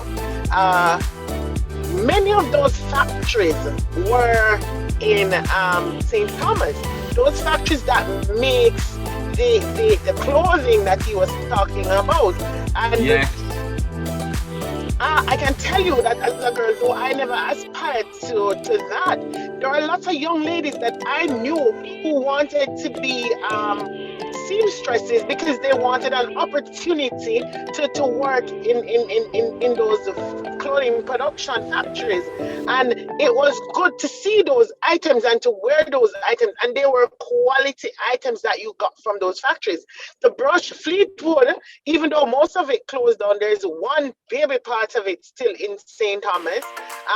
Even the canning goods factory, a lot of them were in St. Thomas. And though St. Thomas right now is the most backward, I can say, parish in Jamaica, it was one of the most productive in terms of production. And sir, that speaks to another thing that came out in Annie's discussion, and that speaks to I blame the people because we don't stand up for anything. We just accept everything and we group up and talk, but we don't take the kind of actions that we need to. Killing each other is not the way to make a stance. It speaks to the leadership as well. As a girl, I learned that Jamaica had electricity before New York City. I learned that I think it's Senegal, somebody that S name, Singapore, their model was taken from our model. But look at us now versus Singapore. So it speaks to the leadership, it speaks to the people, because if we don't take a stance, then this will continue. We continue to accept poor leadership. We speak about us who are educated, us who are trying to become educated. We still stay in our little areas and, sometimes get on our little soapboxes, but we really don't take any stance. And until the people, so we need to go back to a Paul Bogle or even a Marcus Garvey's day, but we need some kind of radical action. And I'm not talking about killing each other, because that's not helping anything. It's just putting a negative out view of us out there in the world. In spite of that, we're still love, and with our leaders lack such vision that they can't even, I think Sean spoke about it, they can't capitalize on the influence that we have. Because you talk about, he spoke about Usain Bolt and how we did not capitalize on what was happening with him. It wasn't just Usain. What about Merlin Otter from back in the days? There's so many things. There are countries now that is benefiting from our merchandise more than we are. Bamboo is touted as that regenerative natural resource that we had many of, but what do? We destroy those things. But there are other nations that's benefiting and profiting from what we have. And sir, I never wanted to go there, but it just kind of rile me up a little bit when I think about it. But comment again, I think this is my best class so far from the class that started. Thank you so much. Thank you so much. That's quite powerful. Yes. My father had a church. I used to go to St. Thomas, and my father was a pastor. We had a church in St. Thomas, and I used to go there all the time. And it was quite powerful, the church that we. And but we know what's going on. Moran Bay, St. Thomas. Sorry, Moran Bay is the capital. St. Thomas has always been, in terms of kind of considered to be in terms of backward, in terms of lack of resource, one of the poorest places in Jamaica. And it has always had that, and I don't know if that has changed. And of course, sir, I don't mean to interrupt you, but or maybe I meant to, but my apologies. That's fine. But sir, yes, that is true, but it shouldn't have been, because someone, I think it was Sean who wrote in the comment that we produce tires here. Goodyear was in St. Thomas. I remember as a girl, because I had two sisters, but I had a lot of other cousins, and run up and down, sir, and make kites. And we used to get the Goodyear cords that they put in the tires and make those kites with.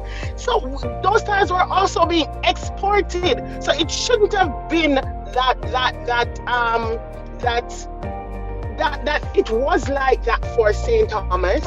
But you see it permeating the entire island now, mismanagement, and nobody's being held accountable, because the people is who put the government in, and we are not taking the stance that we need to. You see the other day, them go up at St. Thomas and them rile up the people, and the one Andrew him talk about say, sir, this is not going anywhere. Let me calm down. But no, that's fine. But St. Thomas is he's going. Sir, he said that he was going to rebuild and this and that, and sir, the people have been waiting for about 2 years now, and nothing has happened. No, we've been waiting for nothing. I've been going to St. Thomas since I was.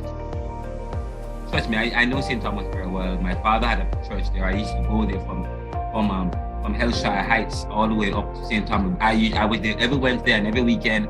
I'm very involved. I know the area very well. The Moran Bay Evangelistic Center. My father was the pastor there, so I know the poverty the lack of industry. But I think one of the part of the problem I heard when I was about 20 years old when I used to go there. But I heard that part of the problem is also the weather. You know, I understand there is in terms of you guys struggle with not having a lot of rain. There's all, you know, and so that has created a lot of drought in the area. But farming was big. But you have to also put that also within globalization. And with banana, please remember that at some point Jamaica used to export banana. But as a result of after the preferential treatment between the Caribbean and the UK ended as a result of NAFTA, when they created NAFTA, and then the US pressured them to shut down the preferential treatment because it doesn't speak to globalization, which was a strategy. And I will talk about that later on. If you read my book, I talk about the whole NAFTA situation, which affected sugar. And I was a pastor one time when I was pastoring at one. It was a big thing with the sugar, and it really affected export. So, yeah, go ahead. Sir? Yeah. On the matter of sugar, sir, I really never No, want to not go sugar, banana. But no, I wanted to talk about sugar. Sir, Okay, I heard you talking about the drought, and I can't help but speak about that. But that's been in the past few years. So they shut down all of the cane farms, right? And guess who has bought out the lands? Right? The land was supposed to be for the people. It's the government. And so if you're watching what's happening in the news, you'll see where people are now, people, of course, you know, people going to capture land and all of that. So persons are now in court with representative member of parliament, ministers who now own these lands. When you talk about Golden Grove, some of the best canes came from there. This is in St. Thomas.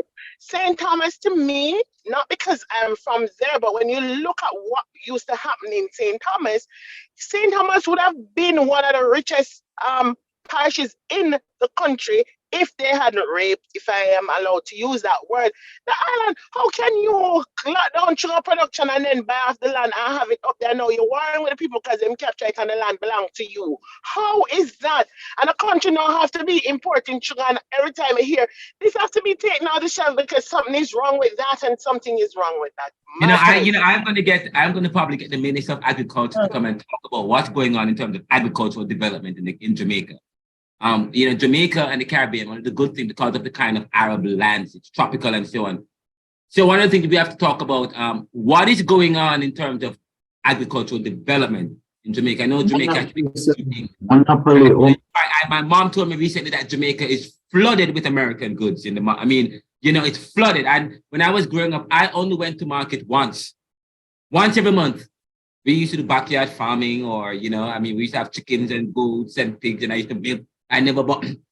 When I want milk, where I get milk from. I never went to the store to buy the milk.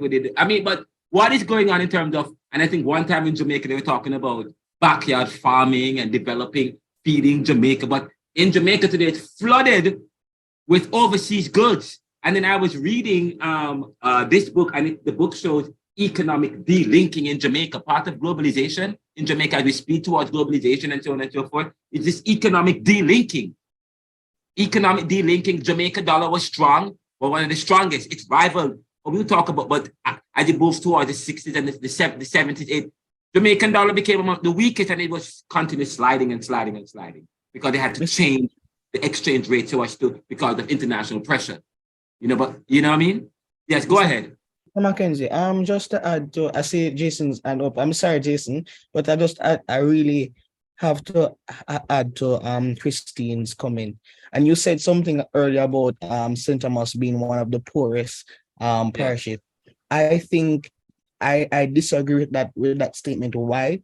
Because one of the things that we have to take in consideration is that the development of St. Thomas is as a result of the country not pouring enough into St. Thomas. What has been happening is that our resources are being overmined, our resources are being overused, and as a result, we come off as the underdog or the underdog parish. Remember, sir, when you look in the country, the resources, let's take for instance the marl that we have.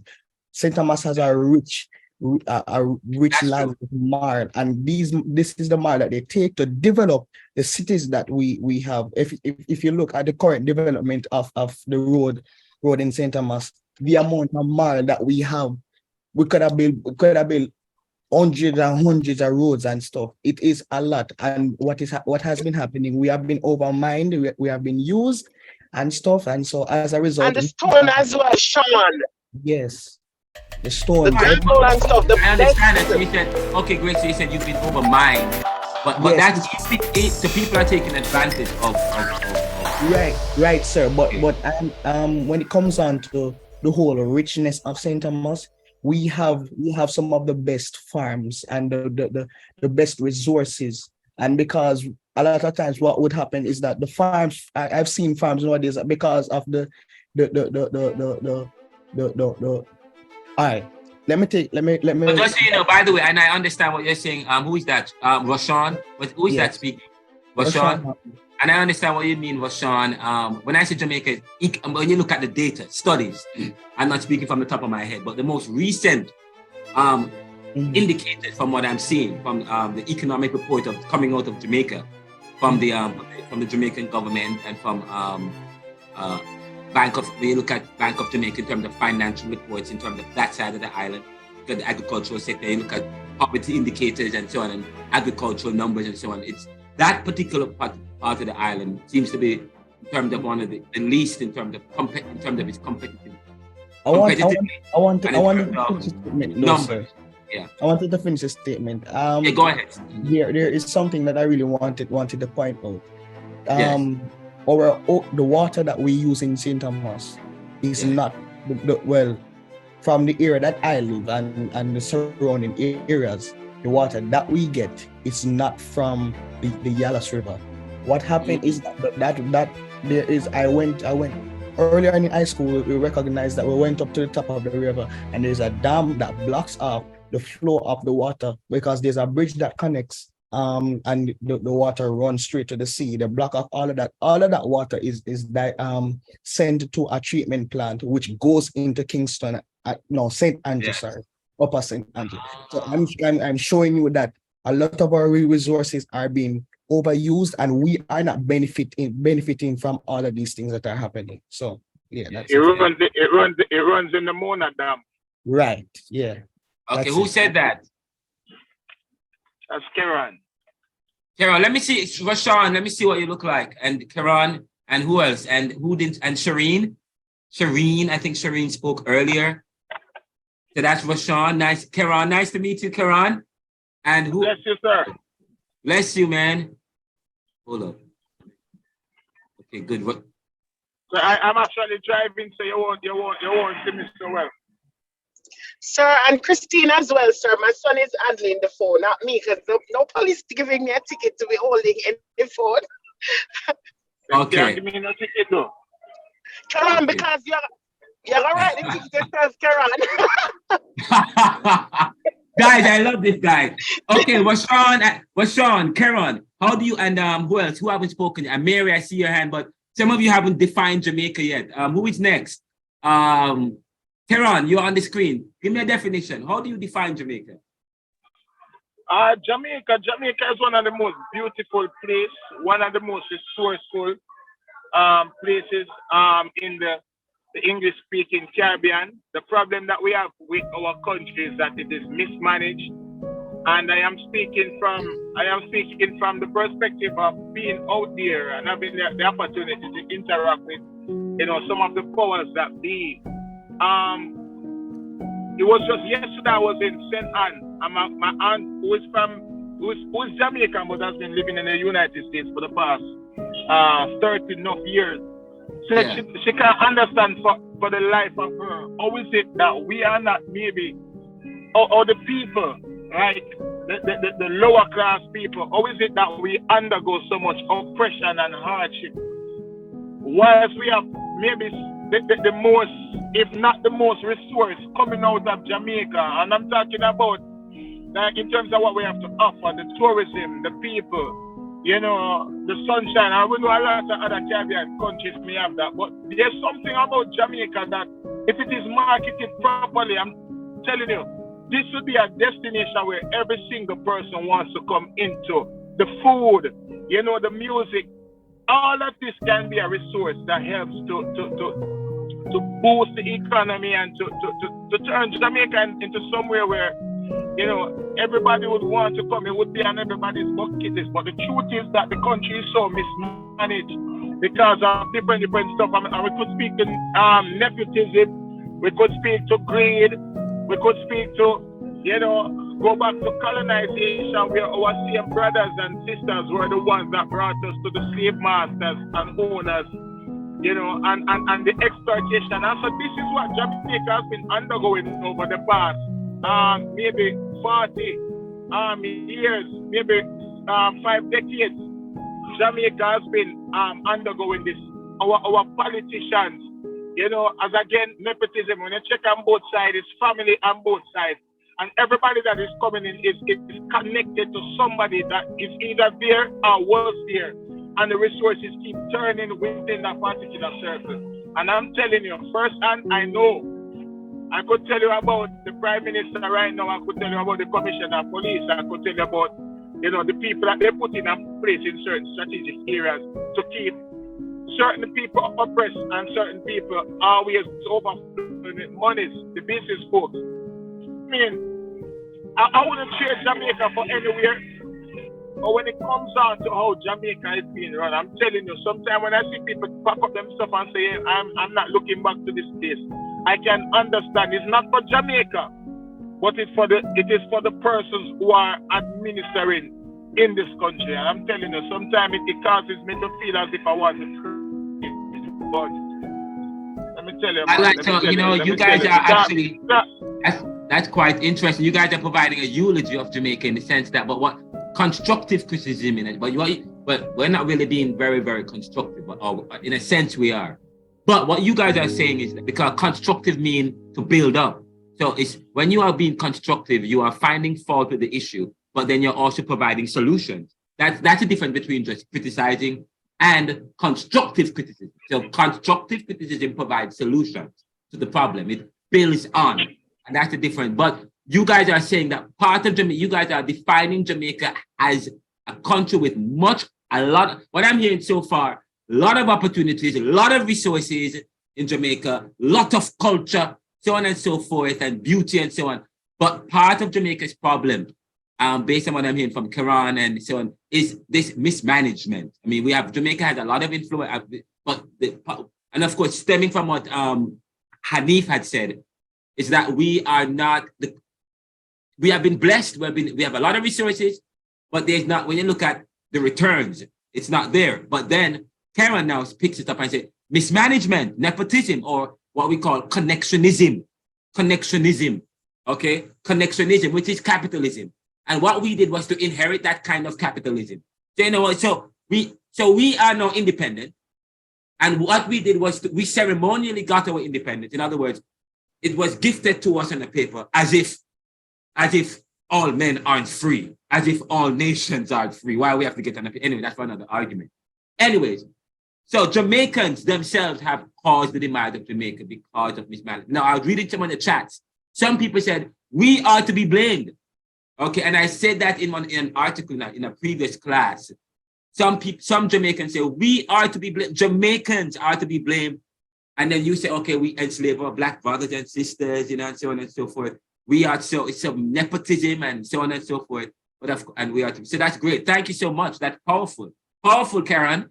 All you guys are giving some great answers. I can only spend 2 more minutes on this. We take a 5 minute break and then we come back because we have to finish at 9. Give me till 9:15, please. Okay, go ahead. But thank you, Karen. Mary, I see you. And then Jason.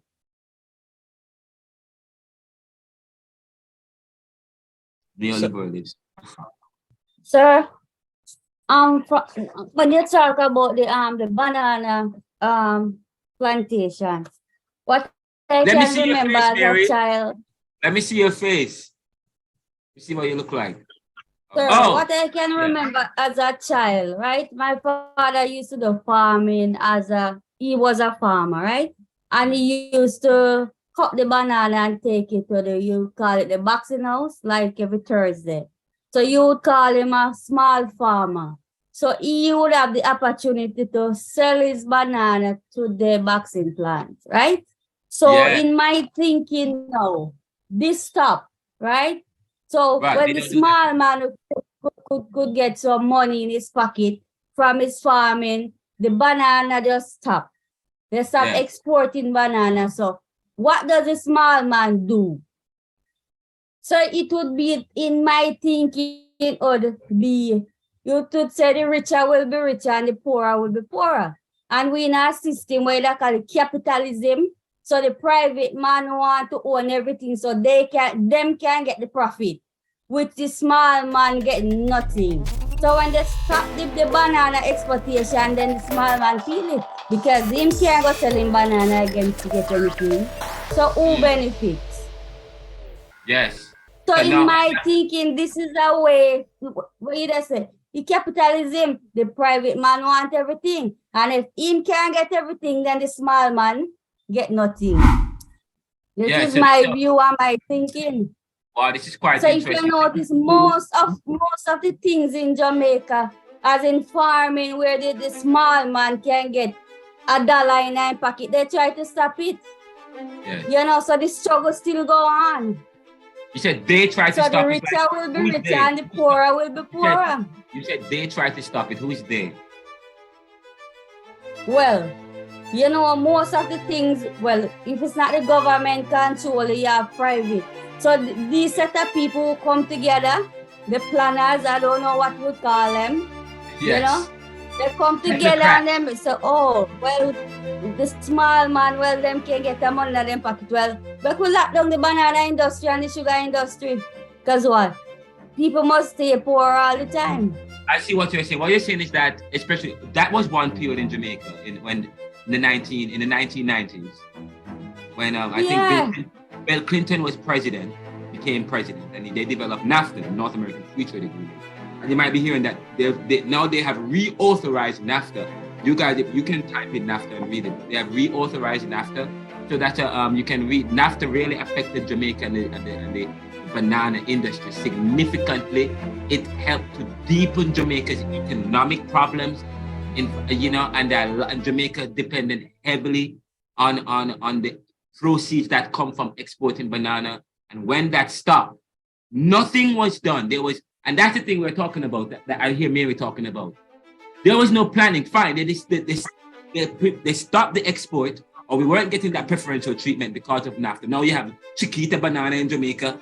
Okay. But anyways, but what happened is that the planners in Jamaica, the technocrats, they did not ensure that they took care of Jamaican, the fallout that's gonna, the fallout that was gonna occur from Jamaica no longer having that preferential treatment to send Jamaican bananas to earn that extra foreign exchange, and that affected Jamaica significantly, okay? Because and then say, okay, Jamaica, are we gonna feed Jamaicans banana? But then what happened? All of a sudden, Jamaica is flooded with overseas stuff, banana, and now they have to compete. And where we were and we have the resource, sir, can grow the banana ourselves. Yes. The land, you have a lot of empty lands here. Quite interesting. Thank you. Jason and Nadia, and then we stop. We'll take a 5-minute break. Jason. Good night, everyone. Good night. And let me see you, how do I see Jamaica? Yes.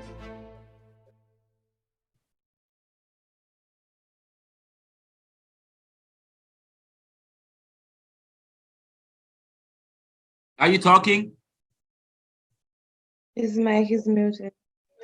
Oh, yes. Sir. You were talking about nobody was hearing you. We can hear you now. Sorry about that. No, I'm saying that defining Jamaica from a lower class point of view, persons could conclude that the lower class fight amongst each other to survive because the upper class would have instilled some form of what's that word? Laws. So the lower class will always be at the lower point. The middle class they barely get the chance to see the beauty of Jamaica, but they still fight with the lower class to stay alive, paid by the upper class. The upper class, the resource that they will take from the lower and middle class somewhat, they will enjoy it among the world. So they will get the chance to see the beauty of Jamaica, because at one point, I've been in the lower class. I didn't know about Kingston. I didn't know about public transportation. At one point in time, I went to school barefoot. And in the middle class, I could be able to buy a shoes or two. Being at the local at the upper class at that time, I could pick, choose, and refuse the shoes that I want to wear and all of that. So different point of view based on classes, you could define Jamaica. Oh, wow. Jason, that was ethnographic. That's what you call ethnography. Ethnographic. You're talking about your perspective of Jamaica, but using your own experiences and the experiences of the people within your particular sphere of influence or your social group or whatever. That's ethnographic. And then you're also saying, that the understanding of Jamaica is anthropological and ethnographic, in the sense that depending on your experience, depending on your class, and then so the next question is, Jamaica have class? So therefore, to provide the understanding of Jamaica for you then is an ethnographic or an anthropological one that also speaks to, not in terms of the racial makeup of Jamaica, but looking at terms of the dynamics of the population, the class, looking at Jamaica, so not necessarily racial, but you're saying Jamaica, and then you go to another Caribbean island like Trinidad. And if you read the book, Norman Gervin talks about Trinidad and Tobago and the makeup of the population there and some of the other islands. So you guys, we may not touch it, but that's why I asked you to read, so that when you read, we can talk. If you read Interpreting the Caribbean in the Caribbean Thought Reader, and the Caribbean Thought Reader is powerful, because and by the way, am I showing my screen? Later on, we come back after the break, I'll show you something. If you click on that and it takes you to the Caribbean Reader, it gives you the topics, the subjects that they touch on, and who wrote it. It's a journal, so to speak. It's a journal, much like what I want you guys to do. You guys come up with a journal, and each of you contribute. So what they did, if you look at it, they talk about the different Caribbean islands and the experience of Caribbean. But what Jason did was amazing. He looked at it, he says, depending on what class you are in, will also affect your perspective. My perspective, and so I say, and that's powerful, because that's what I'm driving at too. As a post-colonial man who come out of colonization, the way how we view the world is, as a post-colonial thinker, okay, will be affected by the experience of colonization, and will be affected by the history, okay? And I said to you, Jason did a powerful job talking about the class and what he had to go through. And he talked about this transfer of wealth. Talk about transfer of wealth between races, but Jamaica, which is not necessarily racial, but they're still, it's divided among class lines. You say, okay, what is Jamaica in terms of Jamaica is divided among class, and now you're coming with a working definition of Jamaica, which involves class. And if you study people like Trotsky, if you study people like Martin Oppenheimer, if you study people like Karl Marx, of course, they all talk about this classism and so on. If you study these people, they talk about classism and one class fighting another class, class fight against each other. And, even the whole thing of race, how race fight against other race, and whoever wins the day, and then we talk about the black position. It's as if black people lost the race against time in history. And what their experience, the continued experience of the black position speaks to a historical situation where they lost the race of time. If you are thinking about a human race in terms of a race that we run, and if the world is divided in terms of race, And if our mind is conditioned to think in terms of capitalistic ways, to think of race, then the human race then becomes an issue of race, and the issue of race becomes a competitive issue, and the issue of race suggests winners and losers, and the people who win enjoy the wins, the people who lose enjoy the losses. The people who lose are the poorer class, the working class, the people who are the most vulnerable in society today, or the global south. They lost the war or the competition in globalization. But guess what? They didn't know that they were in a competition. They thought, oh, we were supposed to plug into globalization and everything was going to be fine in the 1970s, 80s. You know, globalization was supposed to be the sine qua non, the ideal of globalization. Country we're going to experience good, but the Caribbean was beautiful. The Caribbean was doing well. Jamaica was considered the pearl of the Caribbean. We found bauxite in 1952, but then Michael Manley come along and said, no, Jamaica is not well. The poor people were suffering. Only the brown people could occupy certain position in Jamaica. You know, the browner you are, then you get the best jobs. Okay, and so then the socialists come into being and say, okay, everybody, let us have a policy of social policy. Okay, social policy, welfare, and we give people, but then nepotism come because people were giving people money. If you support me, then I'll give you money. If you don't support me, I don't give you any money.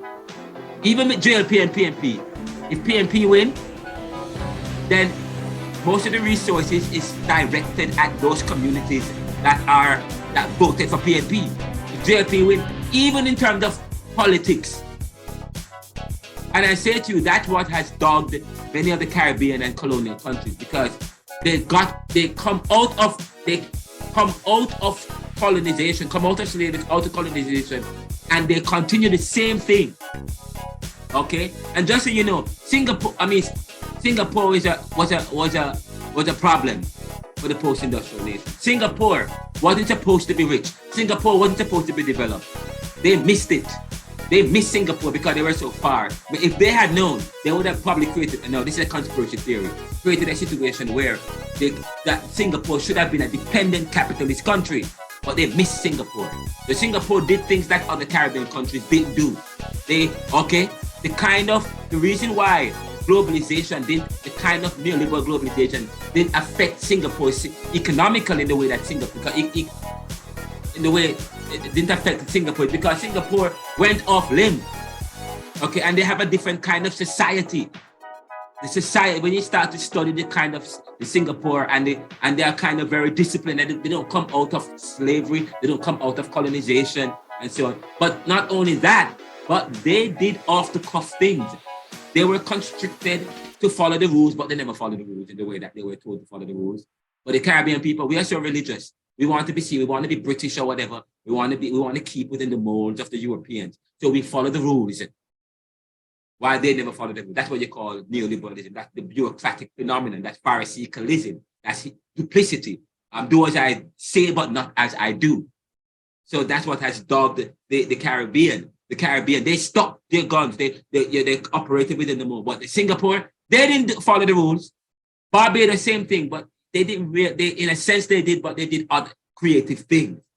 Caribbean people, Trinidad and Guyana, and some of these other countries.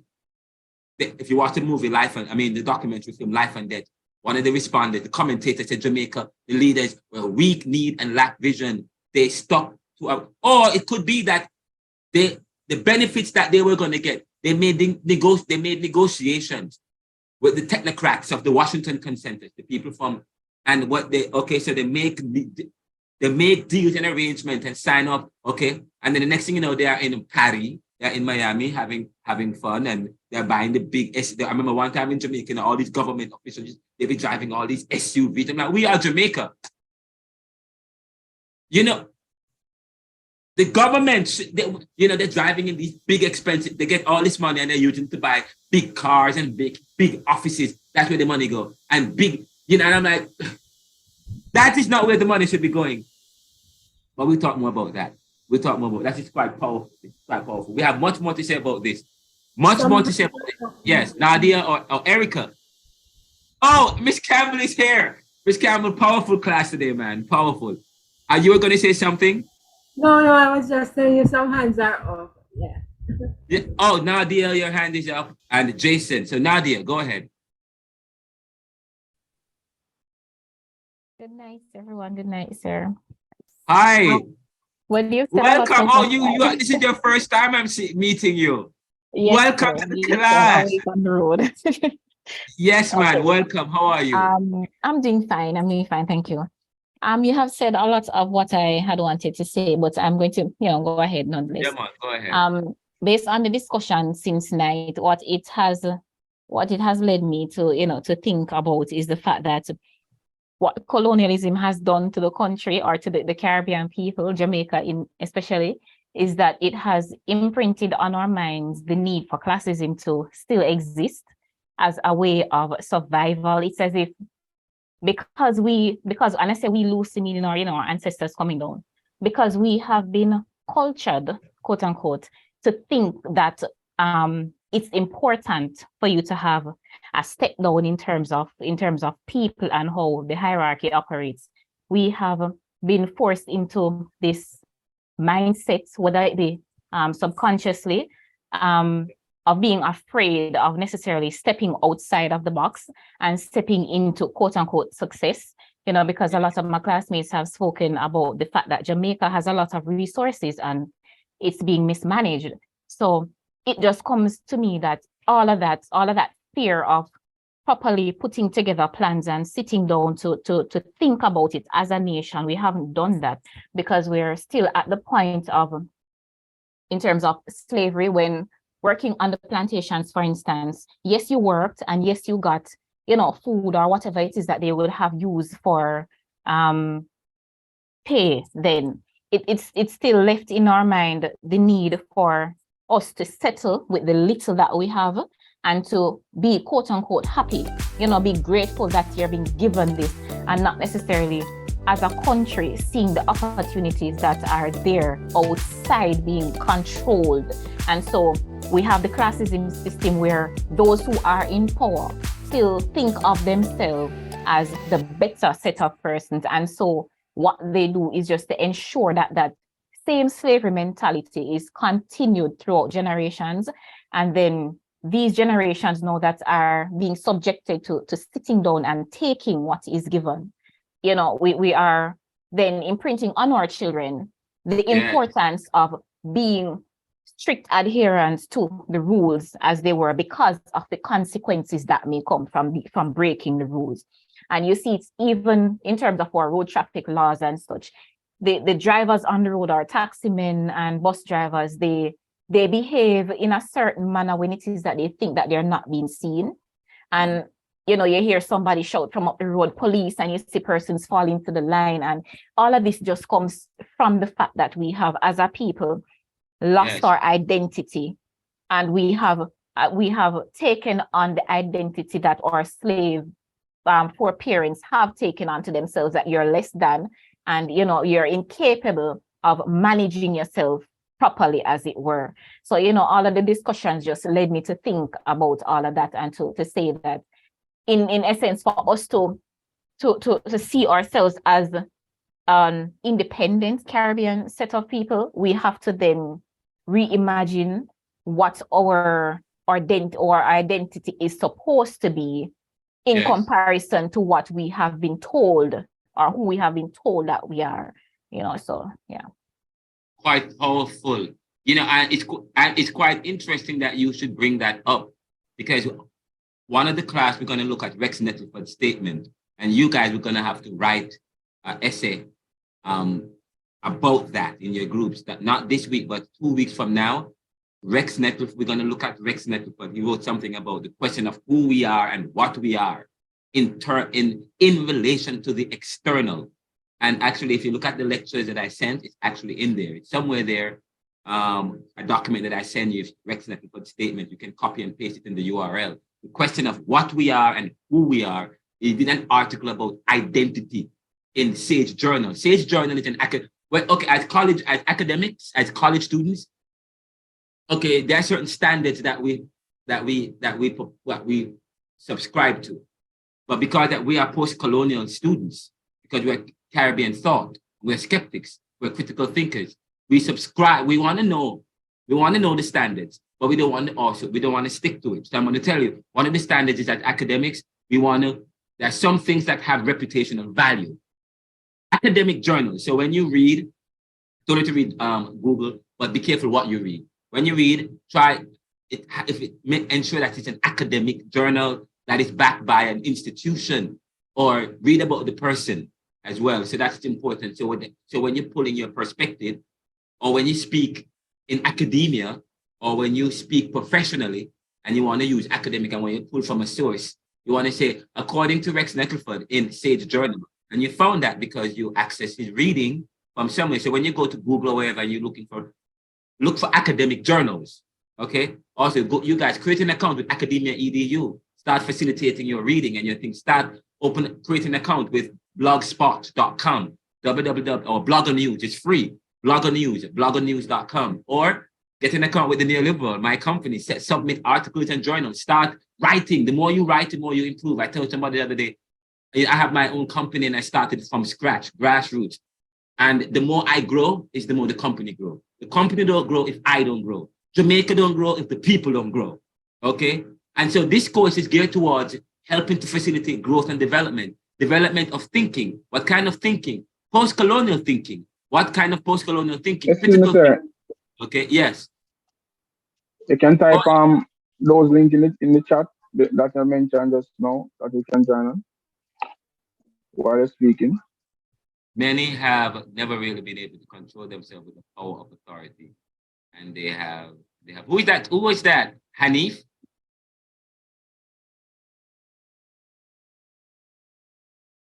Who is that? What were you saying just now? You want me to look at the okay, I wasn't sure, but sorry, so I was off for a while. Oh, okay, Danielle, welcome. Where are you, Danielle? But what was I saying just now? I completely forgot. I don't know what I was making a point. I don't remember where I was going and what point I was making, but I guess. Speaking of writing, the more you're right, the companies. There we go. I do think about, we say that this class is about doing a SWOT analysis. Very important that you remember the first class. That's why I said to you, we're laying the foundation. You like this class, but your expectations of the previous class didn't meet because of but this is how I teach, because we're going somewhere. Follow the process, follow the journey. It's a process. Follow the journey. We're going somewhere. And I say every question I ask and everything I do is strategy, it's strategic. It's something, there's a reason behind everything I do. Very important. Even the book that I wrote, okay, if you look at it, the reason how I wrote it, the Jamaican, if you look at the book, I don't have a copy of it now, but if you look at the book, the Jamaican flag, you won't see that much. The book that I wrote, book signing, but the Jamaican flag, cover of the book that I wrote, the Jamaican flag at the top, and at the bottom, the Jamaican is a copy of Jamaican flag. And what's happening, you see, it's kind of tear off a bit, and the US is eating, or the post-industrial, and even the relationship between Jamaica, the dominant and the not so dominant, and they're eating away. And the book speaks about this, so graphically. So I said, you grow, so the more you grow, so I said to you, we have to do creative stuff as Jamaica. So we're doing a SWOT analysis. Strengths, weakness, opportunities, and strength. So as you think about the challenges, as you think about the weaknesses, also they talk about constructive criticism. Constructive criticism is to build on, is to offer hope, to offer solutions, to explore recommendations. But first, we have to look at things for what it is. And we have to be critical about it. And we are post-colonial thinkers, so we have to look at it. So as I said to you, you want to keep the standards. You want to also, I said, talk about Frantz Fanon said, the Negro is not, full stop, any more than the white man. He does not follow the standards of English. He does not follow English vernacular or French vernacular. He was speaking using French at the time, and but it's translated the same way. He broke from standards, yet he was an erudite academic. Okay, the father of the of combing psychoanalysis with colonialism. Okay, he was beautiful at doing that. And Richard Philcox and Homi Baba talks about that. Okay, that's why I said, okay, and that's one of the main texts for this class. Wretched of the Earth, right here. He doesn't stick, this is Wretched of the Earth, but the other one is Black Skin, White Mask. He says, okay, You say the Negro is not anymore. So I said to you, sometimes you want to, yes, he knows the standards, but then he went beyond the standards because you don't want to keep it in too much. You know, sometimes you want to explore. So yes, guys, read Sage Journal. So when you go read Sage Journal, read widely about some of these things. Okay, this is very important, and read the resources. Now, Nadia, you have 1 minute, and then Christine, and then we're going to take a break for 5 minutes, and then when I come back, we are going to I'm going to present the final part of my lecture, and then you guys are supposed to be in a group, but I'm going to do it for homework. So next week now, I'm going to send an email telling you what to do in terms of group, and you're going to come, and each group will present next week on a topic that I will give you. Okay, Christine. Thank you, sir. Sir, the question I have is to you. You said that I think you kind of went and corrected yourself afterwards, but I still have to ask the question. You spoke about the PNP and the JLP, and you spoke about elections, and you spoke about where the money is being spent. You said that it's spent in those areas where they win. And I think by that you mean like the strongholds, whether it's the JLP or the PNP stronghold. But I want to ask you this. Do you really think, or have you seen any evidence of where the money is being spent in any of those areas? Of course, yes. You look at when you study, you want to study, okay, first of all, ethnographic, I'm from Jamaica. I lived in Hellshire. So I know you are from Jamaica, sir. I don't mean to interrupt. I know you're from Jamaica, but I'm answering the question. I'm answering the question. I'm providing an ethnographic response. First of all, my experience living in Jamaica, knowing I used to know the finance minister, and I was friends with his sons and so on. So I know. And there are times when, my father is a pastor, used to be a pastor, and I still work. My family, we have church in Jamaica and lands and so on. And right now we have some significant problems. Because what is happening is that they are spending, if it's a area that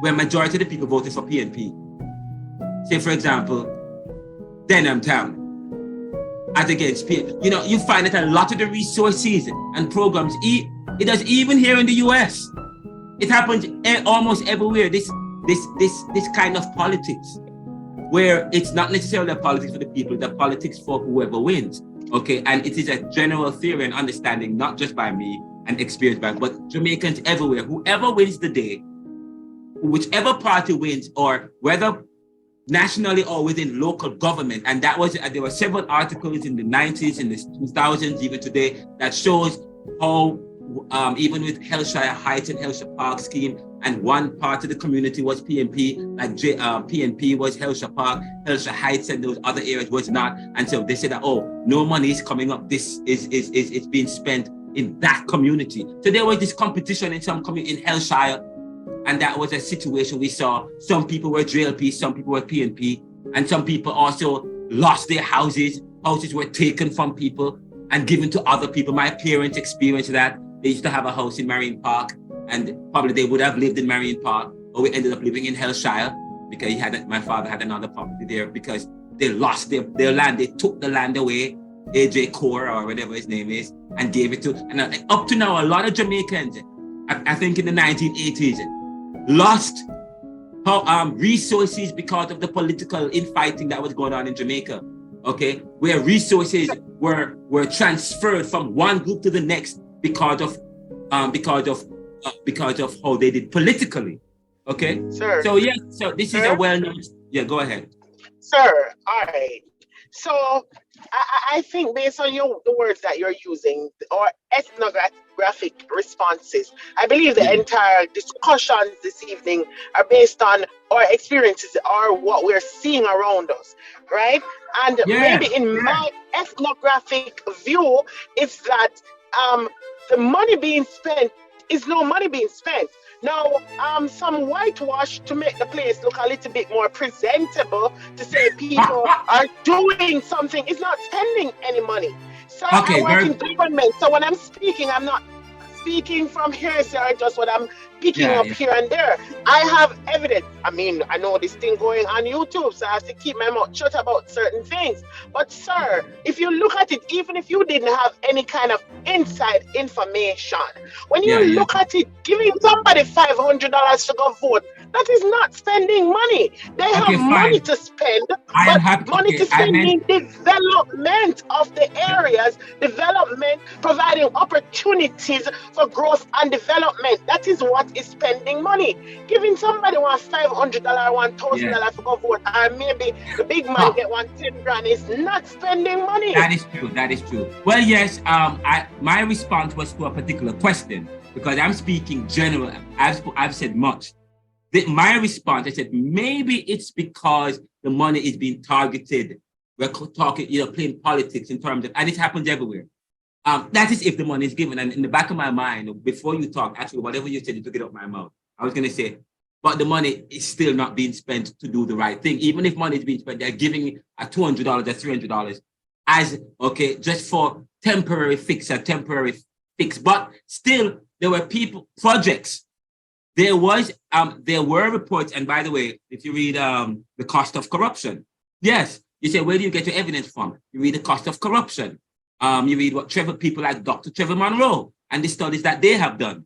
And even with what's the corruption index in Jamaica and the World Bank, they have done study that shows the political franchisement of Jamaica, and the investment. And yes, it's not just giving up. And I agree with you. Yes, if a particular community wins, and they support a particular party, they get more in terms, they'll get some $200 here. But yes, there's also some projects, housing development projects within communities, depending on who wins and who controls the area. If it's PNP or JLP, yes, that is a fact. Yes, 500, but there are the projects, government projects and programs, and investments and so on. It's also tainted by this political franchising in Jamaica and in the Caribbean. And that's what happened in Trinidad and Tobago as well. And in many other, even in the Congo and post-colonial countries, why they not get political franchisement, The political parties and groups are fighting over the skills, benefits, and spoils, we call them, And then the investment is targeted based, it's not, and sometimes that's what misguide Caribbean politicians, because of the political franchising, where the money is and the investment in the programs is spent based on where communities are, but it's not in terms of votes and so on. It's not spent in terms of what particular area will necessitate a particular kind of development that speaks to a particular competitive advantage and long-term development for Jamaica. And then they say, if I am a PNP, if PNP is in power or PNP control a particular area, they're going to, they say, well, let's give it to that area. They don't think in terms of political advantage in the long run. And that has dogged Jamaica. You can read some of the books like Keith and Novella. Nelson, Keith, and by the way, Nelson and Novella speak to the same issue. Yes, go ahead. Jason, who is that? Yes, sir. Jason here, sir. Oh, thank you so much, Christine Scott. I appreciate that. Yes. Yes, Jason. Where financial is concerned with the country, I believe too many subcontract is happening. For example, you were a friend with the then minister son, for example, and he have a contract. Yes, nepotism. The son will let you get it, and then you don't know what to do, you sub it out. I mean, about 5,000 rather, inmates or prisoners is housed in the facility across Jamaica. And if the government utilize them, because the mere fact that the judge send them to prison for hard labor, I believe if the government put measures in place and utilize them to help develop the country will be a better place. Instead, hardworking taxpayer money is squandering by the prisoners and they have done something wrong. They are ministers of society.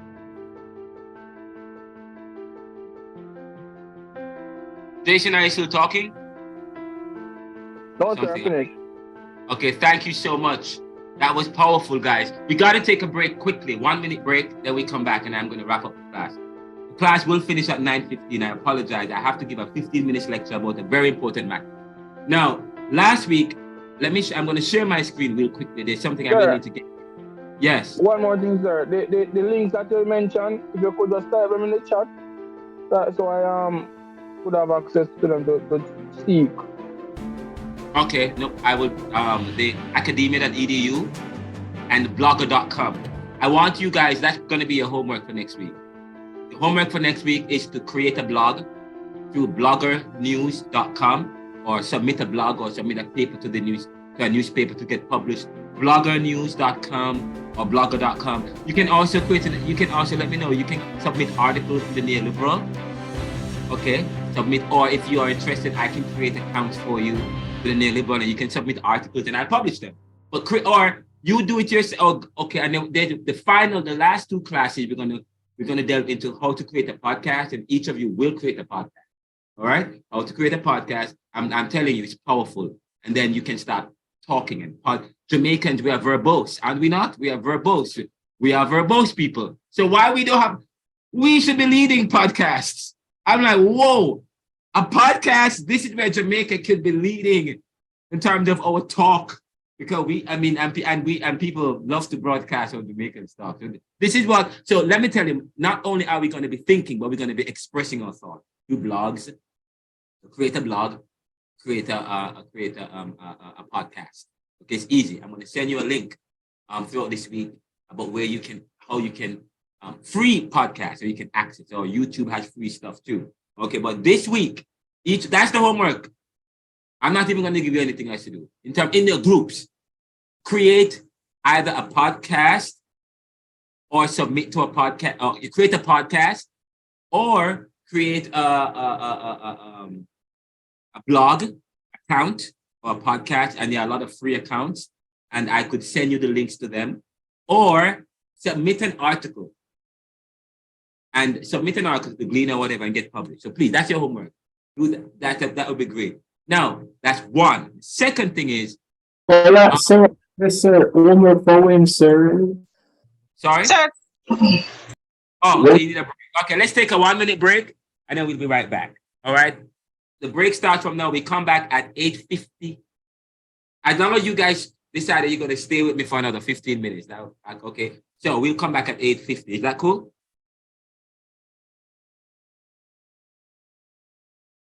That's cool? Yes, sir.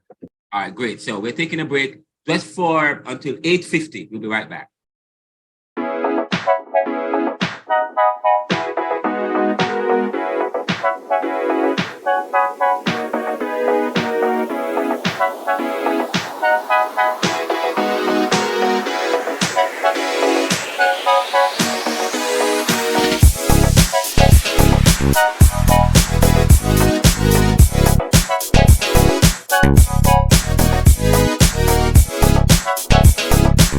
Right.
politics, comedy.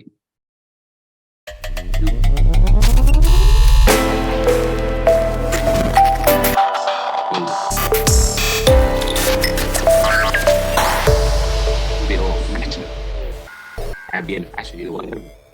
Could be about sports, whatever. Okay. So create a blog or a podcast. Or you guys have to do that. And submit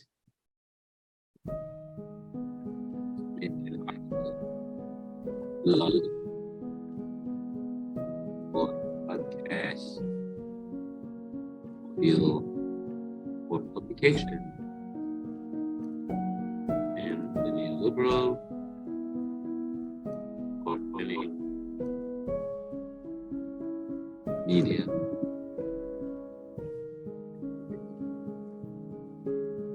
You guys should be able to get that there. That's Florence, Caribbean.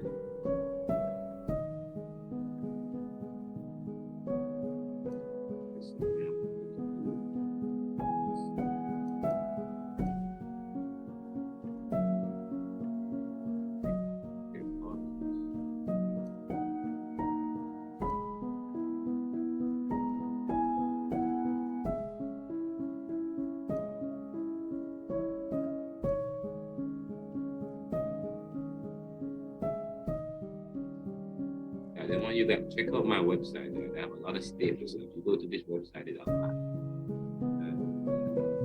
And subscribe to it. Okay. Also subscribe to the Neoliberal podcast. And if you guys have access to this, you may not be able to get it because I think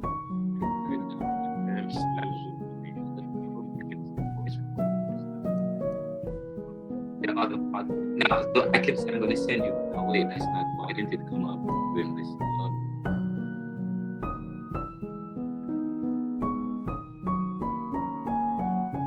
Guys, if you're still looking, that's my website. That's the website. That's my website. I made a website. The Neoliberal Corporation. See, the Neoliberal. Listen, man, I could not build a website, and I did that myself. Listen, you guys can do it. Okay, as you grow your company, so you can see a lot of stuff about what's going on here. You could go here and just play. Renaldo, you get paid for those, sir? Or you do those blogs and support? You get paid for those blogs and support? We talk about that off the air. Germantown's own Renaldo McKenzie. Yes. Eventually. Again this morning. Yes, sir. Definitely. Okay, sir. Because broke out. We're going to talk about your book. Okay, sir. Because the mere fact that we'll talk about that. Okay, these are opportunities for you. Yourself. Well, good morning, everyone. It's good to be in the studios today. Indeed, I just say that this is a very special event for us here at the station. Yes, you may not even be aware of it, though, is that 2 years ago, when the pandemic, pretty much around the time that we had began this program, check-in, had a chance to check in on the community, provide them with information to navigate the COVID-19 pandemic.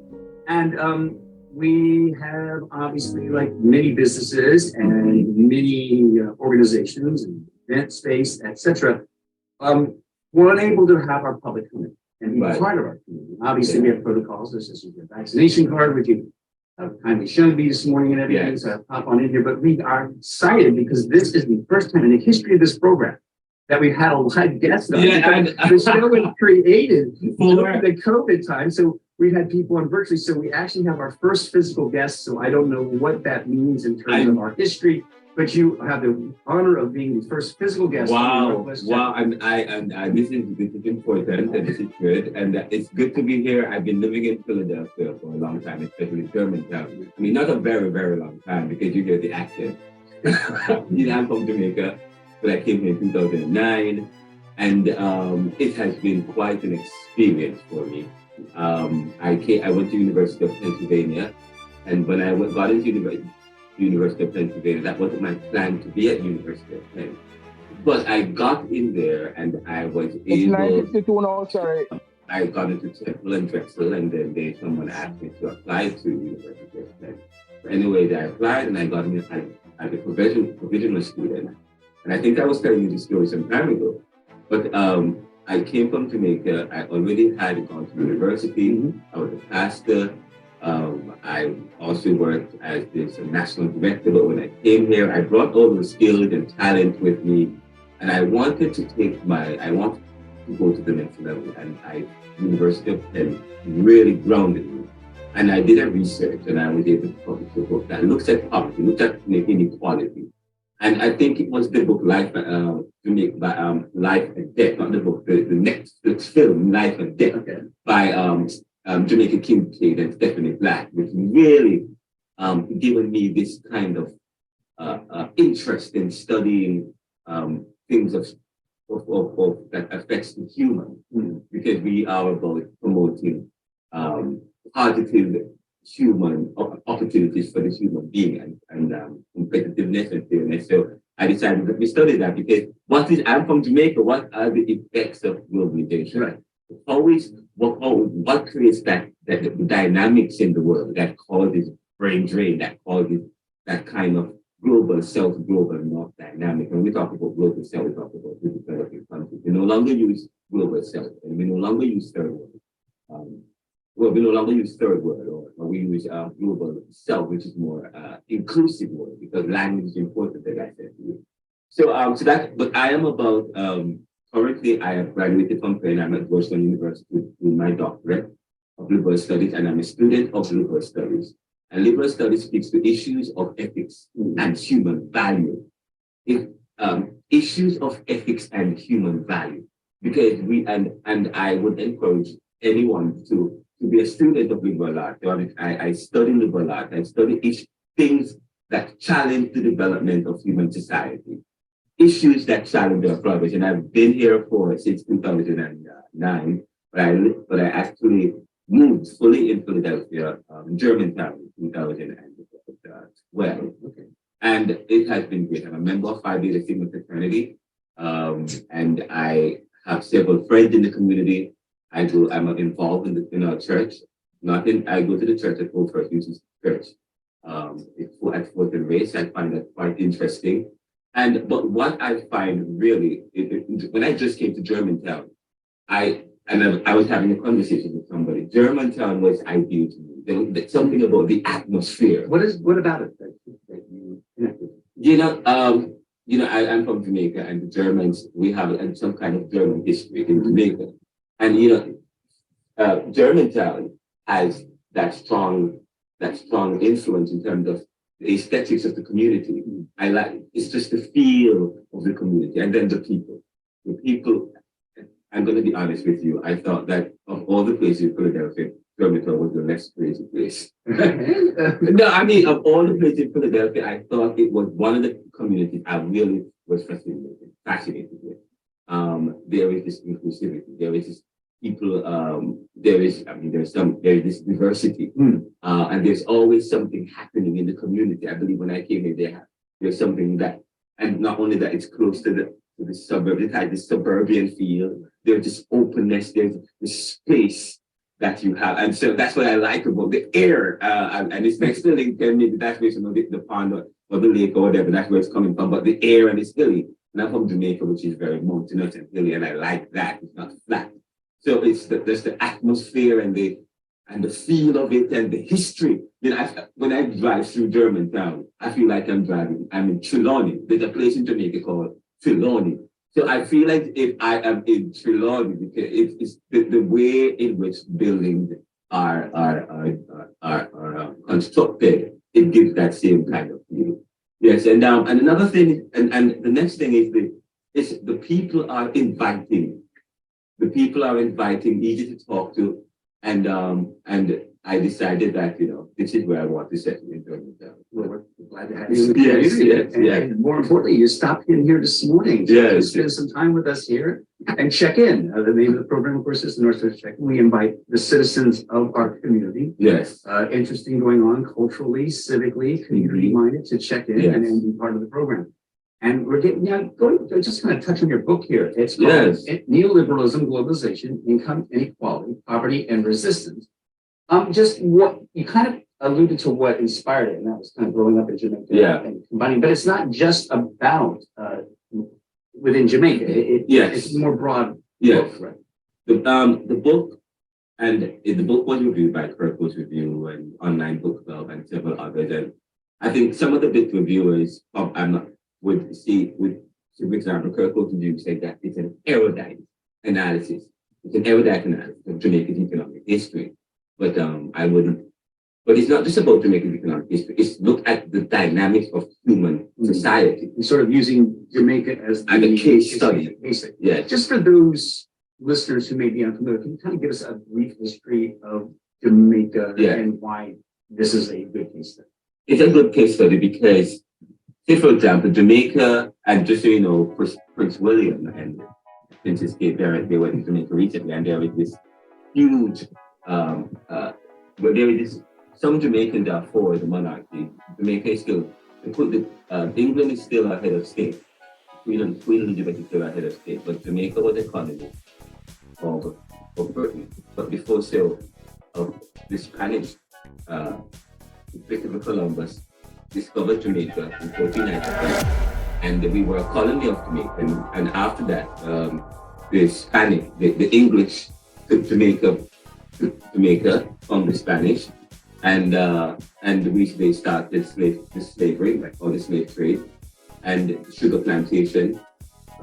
They started to Jamaica was part of the whole slave trade, where some slaves came from Africa, and of course, and the slaves stopped in Africa. They provided spices and so on to the slave trade. So they were part of that. But of course, after slavery was abolished in 1833 in Jamaica, the emancipation of slavery was in 1833. The abolishment of slavery was in 1866. It was 30 years after the abolishment. What happened was that many of the slaves left the plantation, so there was indentured servitude or indentured laborers, people from China and India. So you saw that so Jamaica is mixed up of Chinese, Indians, and cross-pollination. And so what happened is that Jamaica over time has since moved towards independence in 1962 in a way to develop and to carve their own history. But what has happened is that Jamaica has had to liberalize its economies. They have to, at one moment, when Jamaica got independence in 1962, they used the British dollars, they used, sterling pound, and it went from the sterling pound to the Jamaican dollars, and they had to liberalize the economy. So they had to remove tariffs, deunionize, open up their economy so as to create penetration, because as they became independent, at the same time the world was speeding towards globalization. You know what was going on in the world. So many of these states, Jamaica, Barbados, Trinidad, and many of the former Caribbean countries. Yes. The countries that were once. This is Mr. Hunt speaking, sir. Unfortunately, I have to leave, sir, because time is against me. I have another interview at this time, sir. So I think I'm going to take it. That's great. Follow up with your group. And this will be made available probably by tomorrow or the day after tomorrow, depending on how much time I have. And I will also submit a summary of this. So this is available. You can go on the website and listen to it. It's 26 minutes. It's really good. It's a good perspective for you to listen. I didn't put it up there to sell my book. It was an interview I was doing. I thought it might be great because it defines Caribbean. It talks about some of the realities of the 60s and the 70s and so on and so forth. Neoliberal globalization. This is really good. I wanted to, you might have seen, I told you last week to read, where is that thing that I had up just now? Can I find it? I have so many things up. But I wanted you guys to, I have a definition of the Caribbean. Where is it? I just had it.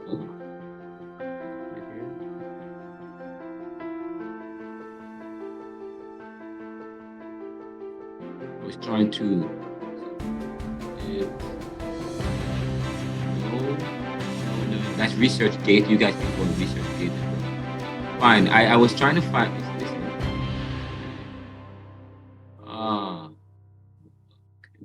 Here, let's do this search tab. Okay, let's go to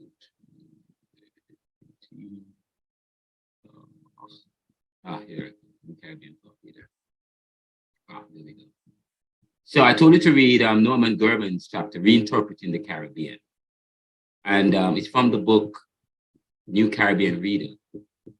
And by the way, if you go to Caribbean Thought lecture, let's bring this side. Let me see how you access that. Let's bring this over here. If you go to Caribbean Thought Reader, and then that's the assignments, meet in your group. Go to Caribbean Thought Reader, and then you can access it now. Sorry, so this production for next week. What's the I'm trying to find. This is the document I sent you guys. I need to send you a new one because I've updated it significantly. So I need to send you this document. But I'm trying to find. Oh, it's in the assignments. It's in the assignments. Go back down to the assignment section. We go down to the assignment section, which is in the end notes. End notes. And next week, this document will be updated with a new end note, a new assignment. So, okay, you see, go to assignments for this critical thinking, power privilege. Oh, I need to do that. Identify an issue in the news and provide an academic reply using academic jargon and language or prose, situated within understanding of critical thinking and skepticism. We didn't really get into that. Read chapter 1 on Norman Gurman. Now, this is how you do it. You see what I did? I did this. Okay, you just click on it and go to open hyperlink, and it takes you straight. Look, you see that? Easy. You see how I got there? So that you can get to the stuff. If I send you a thing with that, which is highlighted in blue or whatever, it's easy to access. It takes you straight to the, you see how it takes me straight to here? It will take you straight to here, the links. So just go over it, click on, go down to open in hyperlink, and it takes you straight to here. So, all right. And it's a New Caribbean Thought Reader. This is going to be one of our main reading material, edited by Brian Meeks and Folk Lindo. This is a Caribbean book written in the Caribbean. I think mostly University of West Indies, a lot of University of West Indies people. I want the Jamaica Theological Seminary to develop manuals and journals like this. That's my goal. Okay, so not just from the University of West Indies, but from Jamaica, the Jamaica Theological Seminary is one of the oldest theological seminaries in Jamaica and the Caribbean. And we need to have a Caribbean thought reader. We need to contribute to academic thought. And that is why I have the goal I said, but we are not going to do it in the same way. We're going to contribute digitally. We're going to express our ideas and our thoughts. Since they already have print media, well, let's take digital media by storm. We're going to do an audio. We're going to have podcasts. We're going to have blogs. We're going to create academic journals and present it in audio platforms. We'll talk about that some more. Now, but one of the important things about this book was published in, when was it published? 2001, University of West Indies. And then you go down, this is the content. It's very important. When you look at the book, look at the content, what they deal with. The introduction, On the Bump of Revival, Brian Meeks. Part 1, Reinterpreting the Caribbean. Chapter 2, Negotiating Caribbean Identities. Chapter 3, Caribbean Dependency Theory of the 1970s. A historical, materialist, feminist revision. You hear me talking about relative deprivation, and relative deprivation comes from Marxist materialism. Okay, and here you talk about chapter 3, Caribbean Dependency Theory of the 1970s, a historical materialist feminist revision. So when I talk about the frame, so the perspective on Caribbean dependency here in chapter 3 by Cecilia Green comes from a materialist feminist approach. So that's why I say when you read something, you need to look at what approach are they taking. What approach, okay? What approach, what discipline, one, and what principle are they using? They are using a materialist feminist approach, which comes within Marxist or postmodern thinking, okay? And then you go to democratic socialism in the Anglophone Caribbean, then it's a rethinking democracy, and then that part 2, and so on and so forth. So it's really, this book does, so you can, this is like going to be one of the Bibles, in addition to my book and Wretched of the Earth and other materials. But I like the start of this book. It says, in the brilliant afternoon sun. This book starts in 1983. My book starts, the Caribbean thought thinking start way before that. But I like how they start this book. It says by saying, in the brilliant afternoon, Sunday of Sunday of the 19th of October, 1983, on the highest parade ground of the old fort, recently renamed after his father, Maurice Bishop, Prime Minister of Revolutionary Grenada, was shot to death alongside some of his closest comrades. And by the way, somebody said something earlier, Rashawn or Jason said, the Africans enslaved their black brothers. Just so you know, Africa is a continent. Before slavery, when they were just contemplating slavery, there was no race. Race is a human conception in the 1600s that was developed and was placed on the backwaters of academia. Nobody thought of the, and I've written about that, and that we can talk about later on if you want me to do a lecture about that.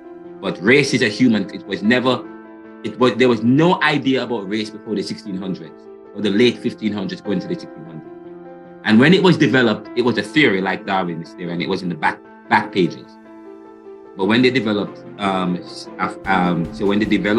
they were about to develop, or when Europe was about to enslave Africa, they found this theory about race, and they said, oh, we can support this to justify slavery, enslaving a whole set of people. Okay, so now all of a sudden people start thinking in terms of racially, and I say to people, that's the doom of civilization. Okay, this racialized thinking is the doom of us. We need to move away from thinking racial. That's okay. Anyways, moving beyond that point. So, if you think, if based on the information I just provided, the correction of the correct thinking is Africans never thought in terms of race. If race is not a biological concept, it's a human construction which still exists today to support privilege in the world and to justify enslaving a whole set of people who they say were of the black race, and that the black race were savages, different from the white race. I say to you, somebody said earlier in the group, oh, black people enslaved their black brothers. No, they did not enslave their black brothers, okay? Because they never thought about black in that sense.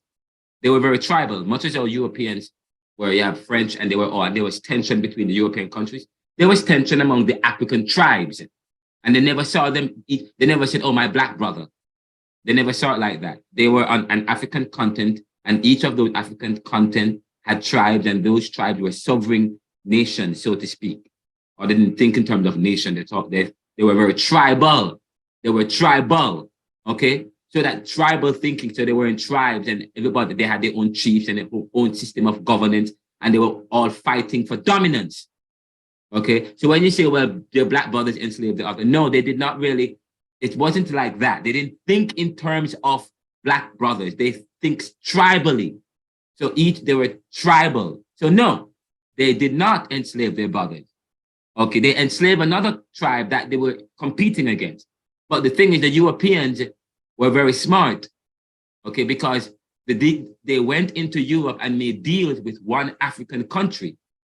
And the African, with one African tribe, and the tribe says, oh, great, this is great, because that would give me an advantage over the others. So they made the deal. They exchanged guns, yes, for slaves. And they went and, but that same deal that they made that the Europeans made with one African tribe, they made it with other African tribes, okay? And so then you have all of a sudden chaos in Africa. And then, of course, that led to the domination of Africa by Europe as well. Okay, in addition to the slave trade. So you have to think, when you study history, you think in those, that's critical. That's when you revisit history, then you can say, oh, well, that's what really happened. But importantly, as I read this, it talks about revolution, how in Grenada, they start from 1983. And Grenada, it says, Maurice Bishop, Prime Minister of Revolutionary Grenada, was shot to death alongside some of his closest comrades. How was this possible? That this former prime minister, or this prime minister, was shot by his own people fighting for freedom and for independence and so on. And it says, in a bizarre sequence of events, the exact order of which remains an issue of bitter dispute 16 years later. And it goes on and on and on. It says, Bishop, in the eyes of many of his supporters in the ruling New Jewel movement, plummeted from the unassailable position of Jefe Maximo he had in the weeks before. And I don't want to read that part. I'm going to go straight down. And it says, in In a massive outpouring of popular support, they marched to free Bishop from his residence, located on one of the many hills overlooking the beautiful St. George's Harbor, meeting no resistance from the soldiers of the People's Revolutionary Army. They released him and headed back to Market Square, and it goes on and on and on. But it's a picture talking about the demise of Maurice Bishop and the revolution of the Revolutionary Party. And they said that this particular event, which also saw the invasion of the US, the United States Navy SEALs, their influence in the Caribbean, so led to the demise of the revolutionary movement and Maurice Bishop. And it says, long before the symbolic collapse of the Berlin Wall, the invasion of Panama to purportedly capture its president, Noriega, and the Iraqi conflict, the collapse of the Grenadian Revolution, and the US invasion signaled not only the end of a particular variety of Caribbean Marxism, but the demise of an entire notion of sovereignty and non-alignment. Along with these, though, far less evident, the Grenada debacle eclipsed a new but palpable present. Its sense of self-confidence that had been growing among the small island and contiguous mainland territories of the wider Caribbean. For my generation, radicalized in the popular awakening that accompanied the Black Power movement in the late 1960s, our hopes for a different, more equal, for a more justice Caribbean were at first raised and then dashed by the course of events in the following decade and a half. Grenada was the last nail in the coffin. But before that, deadening seal, there had been the revelation of the corrupt Burham regime in Guyana and the death by assassination of that country's first son, Walter Rodney, and the running to ground of the manly government in Jamaica by a brutal, relentless process of financial, psychological, and military destabilization in the region. So it talks about what was going on in the 80s, the 70s, leading to the 60s, 70s, 80s, and the 60s, 70s, because the 60s to the 70s represent a new beginning of the nation for the Caribbean, trying to find themselves. But at the same time, there was this penetration from outside. And Mr. Gervin referenced this quite powerfully. And you can continue and you can read that, but I'm going to wrap this part up by saying the Caribbean region, perhaps due to its smallness and vulnerability, has been at the receiving end of the momentous events that characterize this particular moment. Since the collapse of the Grenadian Revolution, political and economic development in the region have been variegated and contradictory. The very smallest territories in many instances follow a model of tourism and offshore banking and utilizing the seal of approval of a continuing colonial presence, have done remarkably well. The British Virgin Islands and the Cayman Islands, for instance, have today average levels of income and social development that are the envy of their larger independent neighbors, but they're still colonized by the external. When I'm gonna move, you guys can read that. That was just the introduction. It's powerful. But you go down to what you're supposed to read today, which is supposed to be, and I'm just going to start with the first part. It says, what constitutes the Caribbean? The answer is often a matter of perspective. So who was that talked about perspective today in the class? Who talked about perspective? Karen? No, it wasn't Karen. Somebody talked about perspective, about class. Somebody gave a powerful talk about the lower classes and being in the middle classes and so on. It said, what constitutes the Caribbean? What's that? Jason. Right. The answer is. I have to leave now, sir. What time is it? No, I'm saying I have to leave now, sir. Tell me when it's 5 minutes before 9:15, but it says that's sir, fine. It's already 9:16, sir. All right, we'll wrap up here. So the answer is often a matter of perspective and of context. Again, what constitutes the Caribbean? The answer is often a matter of perspective and of context. Anglophones in the region usually speak and think of the Caribbean as meaning the English-speaking islands, or the member states of the Caribbean community and CARICOM, Caribbean market. Sometimes the phrase the wider Caribbean is employed to refer to what is in effect the orders. In the Hispanic literature, El Caribe, so on and so forth, so on and so forth. You can So read that. So next week, we're going to do something else. Thank you guys so much for joining the class. There was one other, I didn't get to do the other lecture that I wanted to do. What's going on here? Let's stop this. Okay, so could we start with our presentations next class? Since we Yes, had I will start. I had a... Because tonight's class was so engrossing, it was very informative and exciting, but we really have to go through that so we can to understand. Next class we will do, we're gonna watch the film Life and Death for the last hour. I'll wrap up this presentation. Are you guys seeing this? We will do this. We will do this.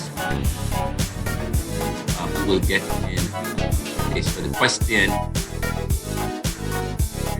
We'll begin with this next time, okay?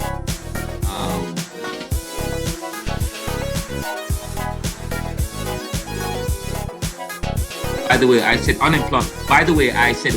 Unemployment report is out, lowest since 2018. Nevertheless, many in the tech, media, and retail and food industries are laying off. This is the US. Income inequality that is high. More people are poor or falling into abject poverty. Education outcomes among especially Black and brown people are still low and falling. Inflation falling. Inflation has decreased, yet prices are high in many consumer goods. Feds just raised the interest rates, promising more to come. What positives are there in this news, given the other economic conditions and poor economy? Now, the reason why I put that right there is I said I was watching the news earlier in the news saying that by the way, the economy they added about millions of jobs, the highest since 2018. But I looked at it critically and I said, yes, the unemployment report is its lowest since 2018. Nevertheless, many in the tech, media, and retail and food industries are laying off. Income inequality is at its highest. More people are poor or falling into abject poverty. Education outcomes are still low and falling. Inflation has decreased, yet prices are high on many consumer goods. The Feds just raised the interest rates, promising more to come. What positives are there in the news, given the other economic conditions and poor economic outlook? You notice how I responded to the news about that's critical. Yes, people are celebrating and rejoicing over this news. But then you have to put it into perspective. What is going on in the economy? I said, nevertheless, look what's going on. So this is how you speak to what's happening in the news of the day. When I ask you to make a comment, and I wanted to talk about that. And the next thing I wanted you to do, okay, hold on. Lastly, before I go is, where is it? I asked the question, what is the Caribbean? What is Caribbean thought? Sorry, what is Caribbean thought? Or what is the Caribbean? And I put the past influences on the present. That's very important.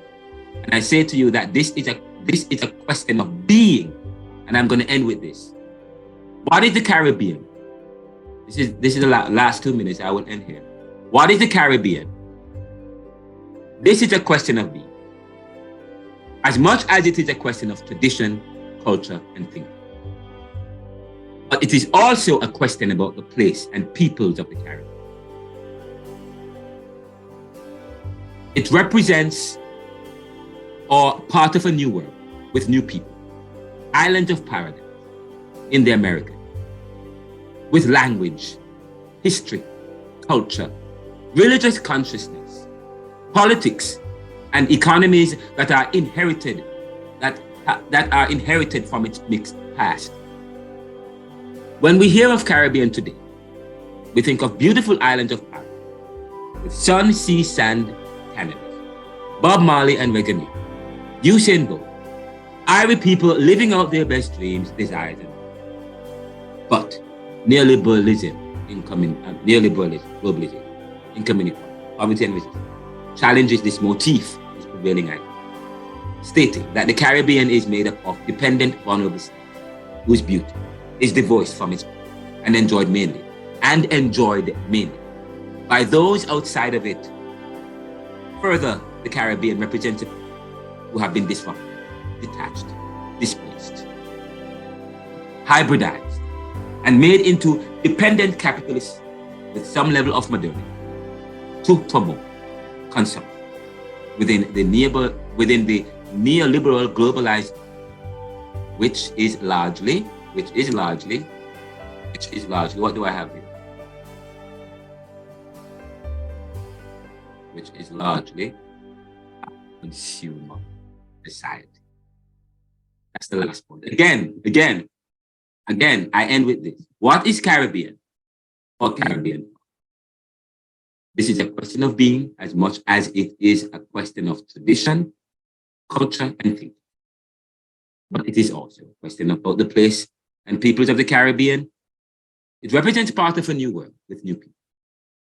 Island of paradise in the Americas, with language, history, culture, religious consciousness, politics, and economics that are inherited from its mixed past. When we hear of Caribbean today, we think of beautiful islands of paradise with sun, sea, sand, cannabis, Bob Marley, and reggae music. Usain Bolt, Irish people living out their best dreams, desires, and lives. But neoliberalism challenges this motif, this prevailing idea, stating that the Caribbean is made up of dependent, vulnerable states, whose beauty is divorced from its people and enjoyed mainly by those outside of it. Further, the Caribbean represents a people who have been disrupted, detached, displaced, hybridized, and made into dependent capitalists with some level of modernity to promote consumption within the neoliberal globalized, which is largely a consumer society. Thank you for listening. Thank you for participating in the class today, guys. And for those of us who are joining this class via the World Wide Web, or those of us who are joining or listening to this delayed, thank you so much. And you can send me an email, renaldo.mckenzie@jts.edu.jm. This is Caribbean Thought, the class, and we are at the Jamaica Theological Seminary. Please, Jamaica Theological Seminary is one of the oldest seminaries in Jamaica. Support this school and what we are doing to develop leaders of the 21st century that will take us into the next century and the next one, so that we in the Caribbean can become not just thermometers, but thermostats, competitive people, rivaling those around us. But it is this rivalry that creates a problem, because who wants the competition? Yet we have a responsibility to ensure that people are treated. Thank you so much. Donate to the Jamaica Theological Seminary. Visit us at www.jts.edu.jm. And this is a production of the Neoliberal by Renaldo McKenzie and the Neoliberal Corporation, serving the world today to solve tomorrow's challenges. Visit us at www.neoliberal.com and renaldocmckenzie.com. Welcome.